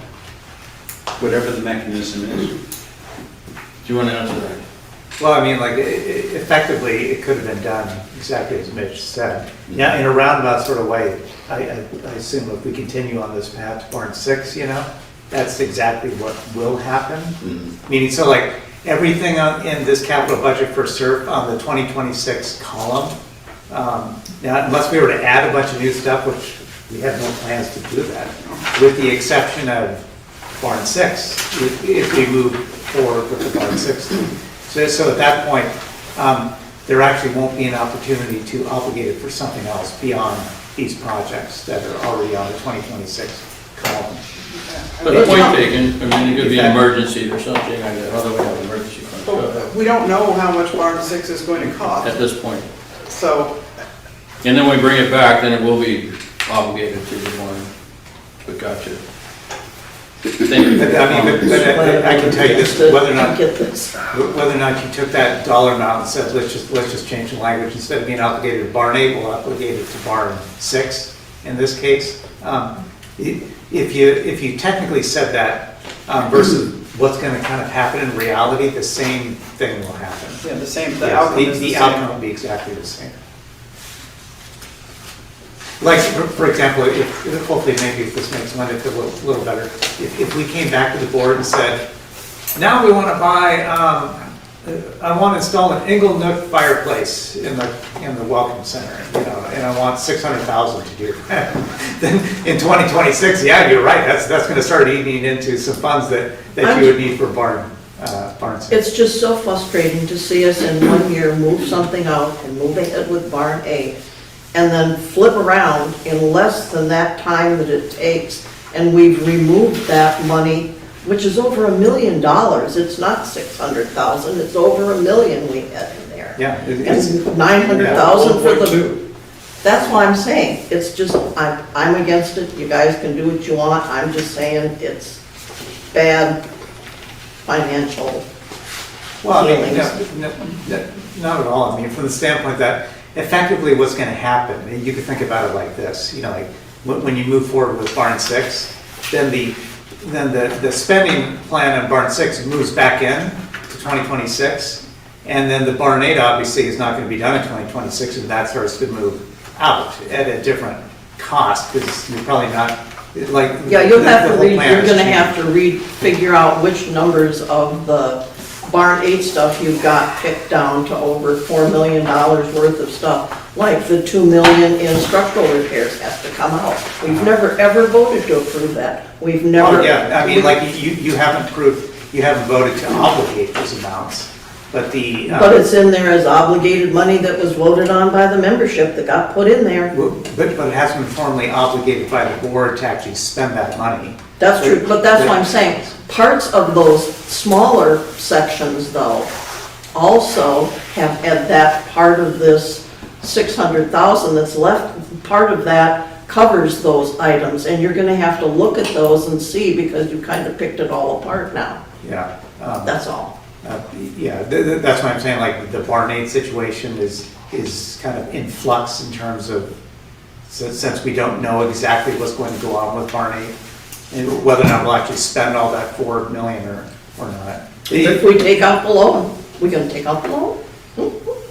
That's a discussion for another Well, like, day. I mean, I can tell you this, you know, like, for Barn 6 and Barn 8, yes, a loan will have to, you know, for the two, at one point, a loan will have to be taken out.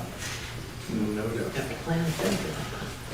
All right, moving on to new business. We have, that's 8A, discussion of property transfer fee. Joanne? Yeah, so this was also in the extra copies that I put at your place at the beginning of the meeting. So this is just a discussion, I don't really have a motion. So the purpose of this memo is to simply summarize information regarding transfer fees. Between 2016 and 2021, Sudden Valley charged a transfer fee of 0.25% of the sales price of the property that was being sold. In 2021, the Board of Directors voted to abolish the fee following advice from Sudden Valley's legal counsel. At this time, current day, an administrative fee of $150 is assessed by Sudden Valley when a property changes hands. When Kiowa becomes fully effective in 2028, the new statute gives HOAs the ability to charge for the costs associated with, and this such charges would cover the costs associated with the inconvenience of managing road closures, for example, or providing parking for the large trucks needed to move household goods. In all cases, SVCA's legal counsel advises that the amount of a transfer fee must be reasonable based on the staff time needed to manage the actual work of closing the old account, opening a new account, orienting new members to association governance and rules, and managing the physical disruptions of moving house.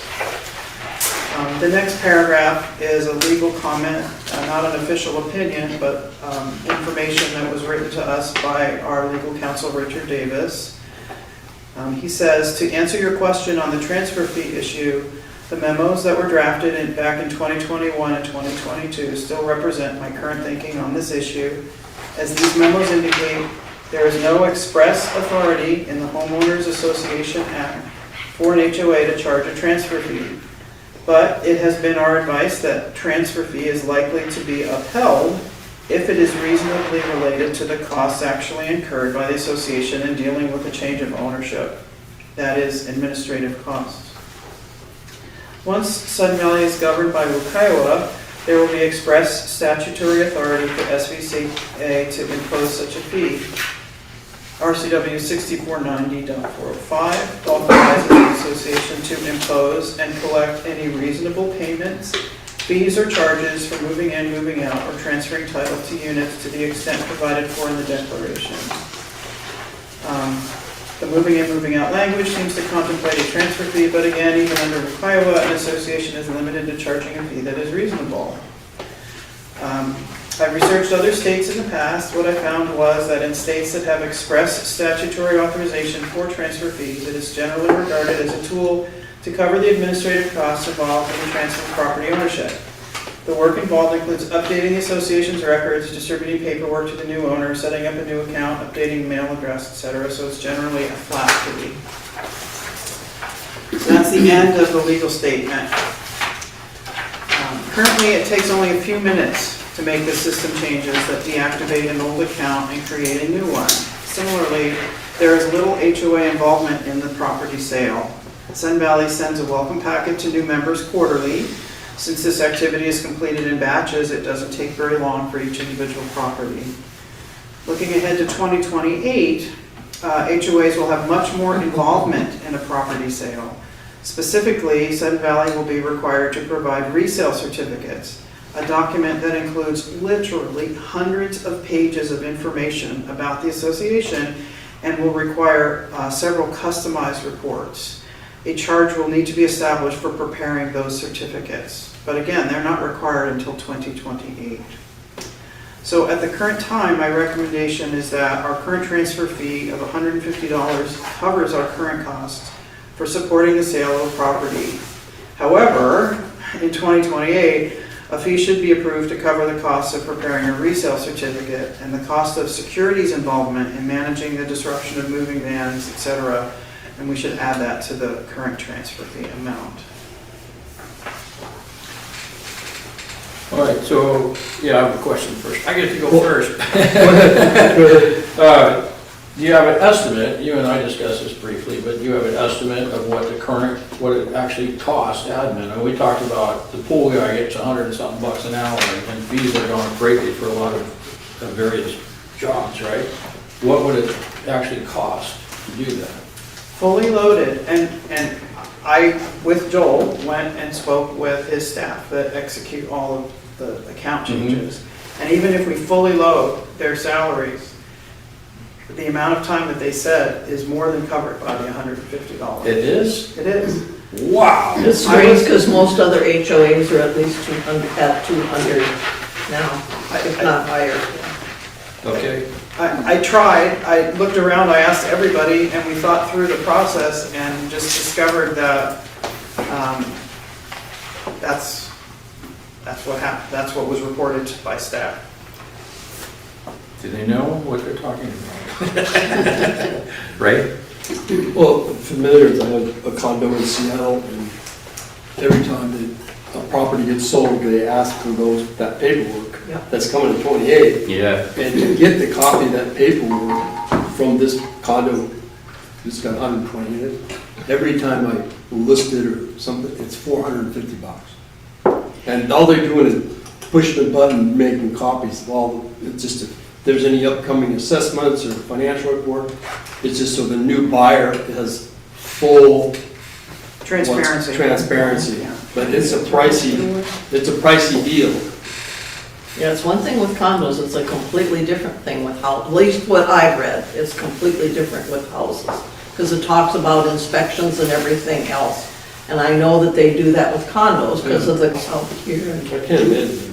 I think it's just the height, if there's any assessments or what's the repair, and, probably all the stuff that we've got, they want to know all the financials. Yeah. Does anyone else have any comments? Lori, and then we'll go Mitch and then Jane. So the $150 covers our costs now. Right. But when the new requirements in 2028, do you have a gut feeling or an estimate of the? I agree with Ray. I printed out the statute and went through all of the required documents, and it'll be more than 650 pages. It's a book. It's a massive book, and more than half of it has to be generated at the moment it's requested. You can't prepare it in advance. Right. So it's like 450, a figure that you might. Yeah, 500 or 750. 1,500, yeah, that's what it sounded like to me. Yeah, I mean, at that point, but Just add zero. the statute. Richard Davis told me that the statute limits the cost for a resale certificate to $275. Yeah, that's Really? Good start. Yeah, and I don't think we could prepare it for that because it's not going to be clerical staff. It would be, Joel or me, or our So the most CPA, we can charge in 2020 is gonna be $275. for that resale certificate. For the But we resale can certificate. also, But we can have an additional fee on top of correct, that. moving in or moving out. So moving in, now the moving in and moving out, that's only for property sales, not for change of renters, right? That's That's correct. for sale. Because they're That's actually correct. having the Sales. same. For sale. Right, Sales. that's a Usually property the- transfer. yeah. The owner of the property is gonna be paying that fee. The new owner or the old owner? The old owner, they're trying to sell this property to somebody, and they've gotta give them all the information about Sudden Valley. Interesting. Oh, we gotta go to Gene I had the and same then question Mitch. for you. I had Oh, the same question for you. okay, you got yours answered? Yeah. Okay, Mitch, and then we'll go here. Sean? Maybe I'm being picky unit here. I do not believe the statement that was said up front, Joanne, that on advice from council, they terminated that transfer fee. I remember reading that letter from council, and he said, it's not legal, it's not illegal, it's never been tested in court, and you can not terminate it, you can terminate it. You can terminate it and keep the money, Yeah. you can terminate, you can do all these other things, but that statement you said validates something that's not true. It was never on advice from council that they did that. I kind of object to that, because there was never any sound advice.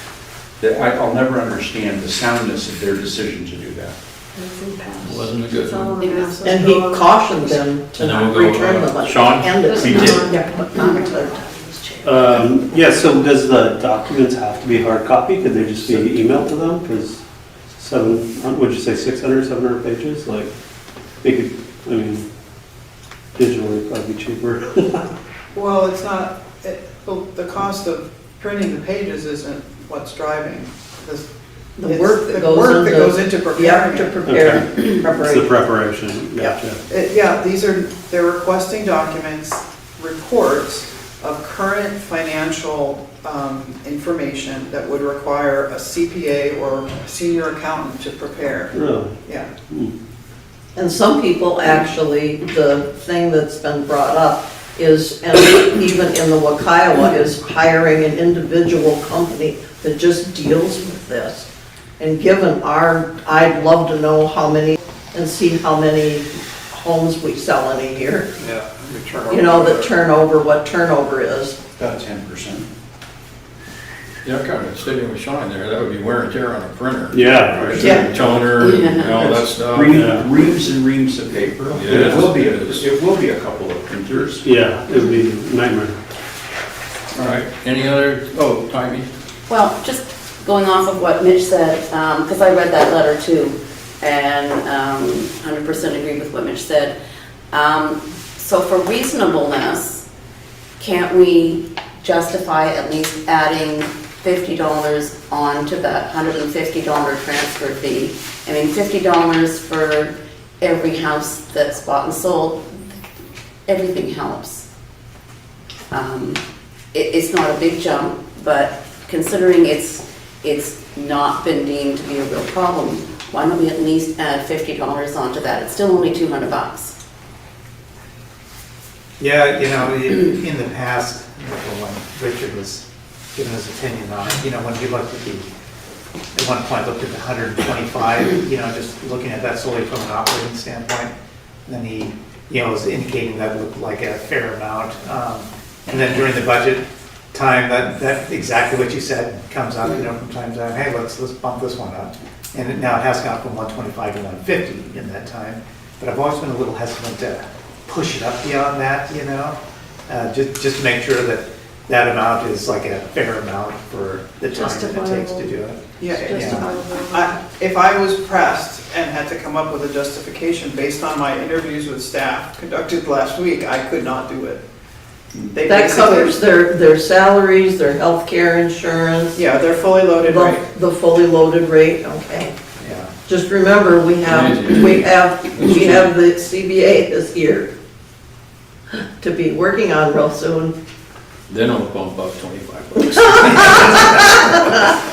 Yeah, after the CBA, we can bump up 400. There might be some reality in that. All right, so the good news is in 2028, although it's not necessarily good news, really. I mean, all they're getting is what it actually is costing you to do it. It just seems like ridiculous when all the conversation we've seen in insurance, everything just skyrocketed in the last few years. And then the salary amount that some of these people are getting, the hourly, like for the pool guy, was to me insane. $1,000 for a day, 7 hours or whatever it is, and we can't charge more for our own staff. You know, it just seems odd. Yeah. That it should be reasonable to charge. I don't know, maybe they only spend 20 minutes doing this? I don't That's know. what it was. Oh, is that really? Okay. Well, then, what are you gonna do? Well, what we charge internally isn't necessarily what you would charge out to somebody else. You know, it's like, I don't know. We want overhead and profit on there. Yeah, that's kind of the driving kind of factor behind it, not, not that we're making a profit off it. We're Yeah, just exactly. keeping Well, that, you can't, that's costs. where it gets in Yeah. trouble legal-wise, Yeah.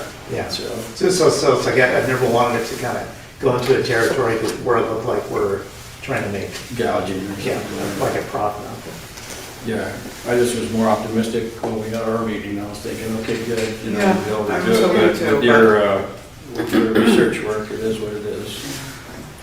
All right, we ready to move on? All right, we're gonna move on to new business 8B. It's request for approval for golf course member discount. You'll find that on page 86.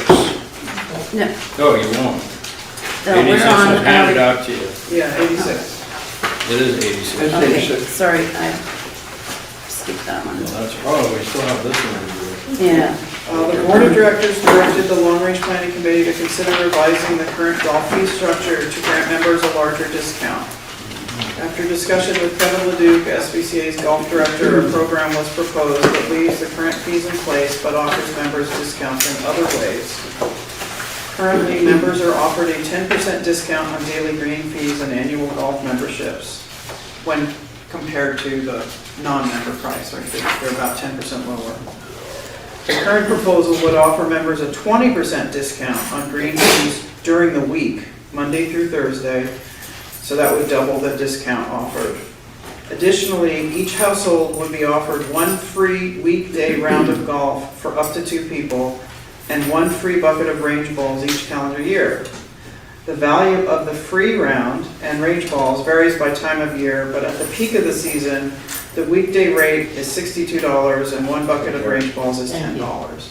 Okay, so each household would have the opportunity to take advantage of that and get that value.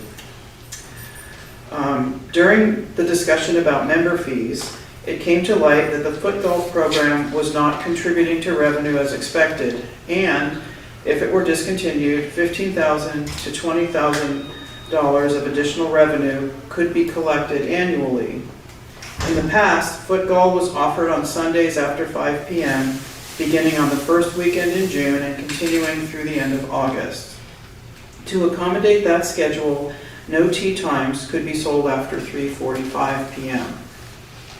Since weekends are the most popular times to play golf, that led to a very high lost revenue amount. Discontinuing foot golf would also mean that walking on the golf course would not be allowed on Sunday evenings, since the danger of being hit by a golf ball would be present. So I would propose that SVCA staff use the monthly views and our weekly e-blasts to promote the following. 20% off non-member green fees for rounds played by members and their guests Monday through Thursday all year round. One free round of golf for 2 people per household per calendar year to be played again Monday through Thursday at any time of the year. One free bucket of range balls per household per year to be used at any time of the year. To redeem the offer, members would simply show proof of residence in Sudden Valley. The Pro Shop would track which households took advantage of the offer so they couldn't double dip. And to offset the cost of the additional discount and free items, the golf course would not offer foot golf on Sunday evenings in the summer of this year. Thinking about funding, there are no real external costs to this proposal. We're not spending any money to do this, but there is the potential for lost revenue due to free rounds taking spots that might otherwise be paid for. But there's also the possibility that a member who has hesitated to use the golf course might try it out for free and then become a more regular customer, right? Businesses do that all the time. They entice people to try it out. Maybe they'll like it, and they'll come back. Because it's impossible to predict how a change in fees will affect golf revenue, we feel that it's prudent to make small changes like the ones we proposed here and evaluate their effect before making other changes. So I request that the Board of Directors approve the member discount program as described. I'll read that motion now. I move that the Board of Directors approve the member discount program as described. I'll second that. Thank you, Tom. Discussion? Tom? Yeah, just, I'm sorry, thank you. No, you're good, thank you. Go ahead, sir. No, you're just a clarification, 1 free round of golf for 2 people per household. Both people have to be from that household, right? It's not like a guy bringing an outside guest. That's the second person? That doesn't seem reasonable. Why not? Yeah, Who likes to golf by themselves? Bring a friend. No, I'm thinking husband and wife would be two Yeah, I people. see what Tom's saying. There's really no clarity there that it can be a guest rather than a member of your household. I think either way, it's fine. I'm sorry, go ahead. The thinking was that, one person from the household would show their ID and there's 2 people standing there and they get the free round. Gotcha. Okay. Yeah, and I like the idea that it could encourage more people to come play, right? So there's a potential for more people actually buying rounds with I can hit a golf ball, great, I'm gonna do this again, enjoy it, so. Any other, Lori? I'm My sorry. question was there, it was a member, meaning this is not a benefit that a member can assign to their renter, correct? That's a good question, and I also wondered about, I'm gonna buy like 7 houses, is that get 7 rounds of free golf? And the other question is, was it looked at at all, or is it worth it to look at moving the foot golf and or walking to a weeknight? From when we were looking at it in our meeting, even on a Sunday, it was very poorly attended, the foot Okay. golf. So I think it'd be even less well attended, so. And I can tell you golfers will play until it's dark. Okay. Yeah, they will, they have a chance. I don't do I'm out either, there- so. I'm out there till it's dark And sometimes, so. beyond if you have a lighted ball. I was gonna say, I actually have a solar. Yes, so do I. Yeah. Ray? Kevin's been doing this for 30 years, so I figured let's go with it. Get some exposure to people that don't have membership. I mean, that's how you do it. You gotta try it. I think it's a great idea. Any other comments? So I just want to make sure I understand, the 20% discount is for Sun Valley members only, right? Not a guest that they bring in. Okay, I just want to make sure I understand. And is the 10% that they give now, sorry to raise my hand, is the 10% they give now, is that something that's assignable from a landlord to a leasing? I'm talking long-term lease, Oh, not that's short-term good, rentals. that's good. I don't know. That's a good question too. I don't know if it is or not. Yes, that is. It is one of the Yes, benefits. it is a member privilege, and if they designate that the member privileges go to their tenant, It goes to golf too. right, then, but then the owner can't show up and Right, ask for a right, free round. exactly. I just Yeah, didn't know. interesting. Yeah. Good to know. All right, I don't so want I could you to read know the, do I need to read it again? It's pretty simple, I think. All right, I will. I move that the Board of Directors, it was done by Keith and then seconded by Tommy. I move that the Board of Directors approve the member discount program as described. All in favor? Sean's a no? Yeah. You remember this, I got it early, then Sean brought it up. It was his idea. except it Yeah, I remember that. was Tom or was it Tommy that seconded It that was- motion? I thought did. it was Oh, Tom. no, Tom. I was on, John. Tom did. All right, we have one last item from our amended agenda. We have new business, the Tribune. Yeah, so it's time for our 2-year renewal for the Linden Tribune. Sun Valley Bylaws, Section 10, requires that the association retain an independent contractor as editor for a monthly newsletter, the Sun Valley Views, to ensure that the Views continues to be a vehicle for an uncensored community exchange of opinions, ideas, and positions on any and all matters of community interest. That's kind of a bold, free speech sort of statement. I really like that one. Sun Valley has contracted with the Linden Tribune since at least 2008 for editing, printing, and distributing our newsletter. Typically, an amendment is signed every 2 years to extend the length of the agreement and adjust other terms as needed.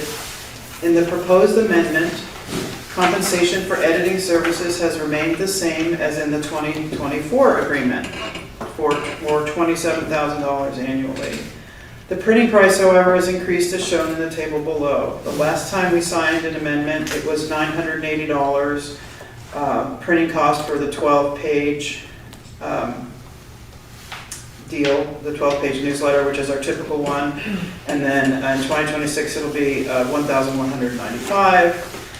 For 16 pages, $1,070, and going up to $1,300. The amendment also identifies monthly charges for graphic design and mail preparation. These charges are also not increasing in price, so the only thing that's going up is printing. The Linden Tribune has edited and printed the views professionally and reliably during my tenure at Sun Valley. I find them to be flexible, easy to work with. Long-established procedures help make our work with the Tribune really efficient.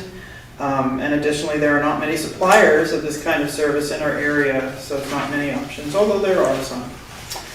So I do recommend that the Board of Directors approve the proposed amendment to the 2008 agreement with Linden Tribune and authorize the General Manager to execute the contract on their behalf.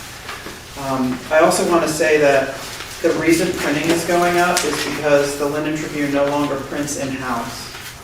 They've shut down their printing facility and they print now out of one of the Skagit newspapers that's still printing. So their costs have gone up, and it's been a while that this has happened, and so they've been covering it for a while, and they finally have the opportunity to increase their pricing because our agreement is running out. So I believe it to be a reasonable increase based on how everything else. How does it fit with our budget? It's obviously, it will exceed our budget because our budget is based on the current.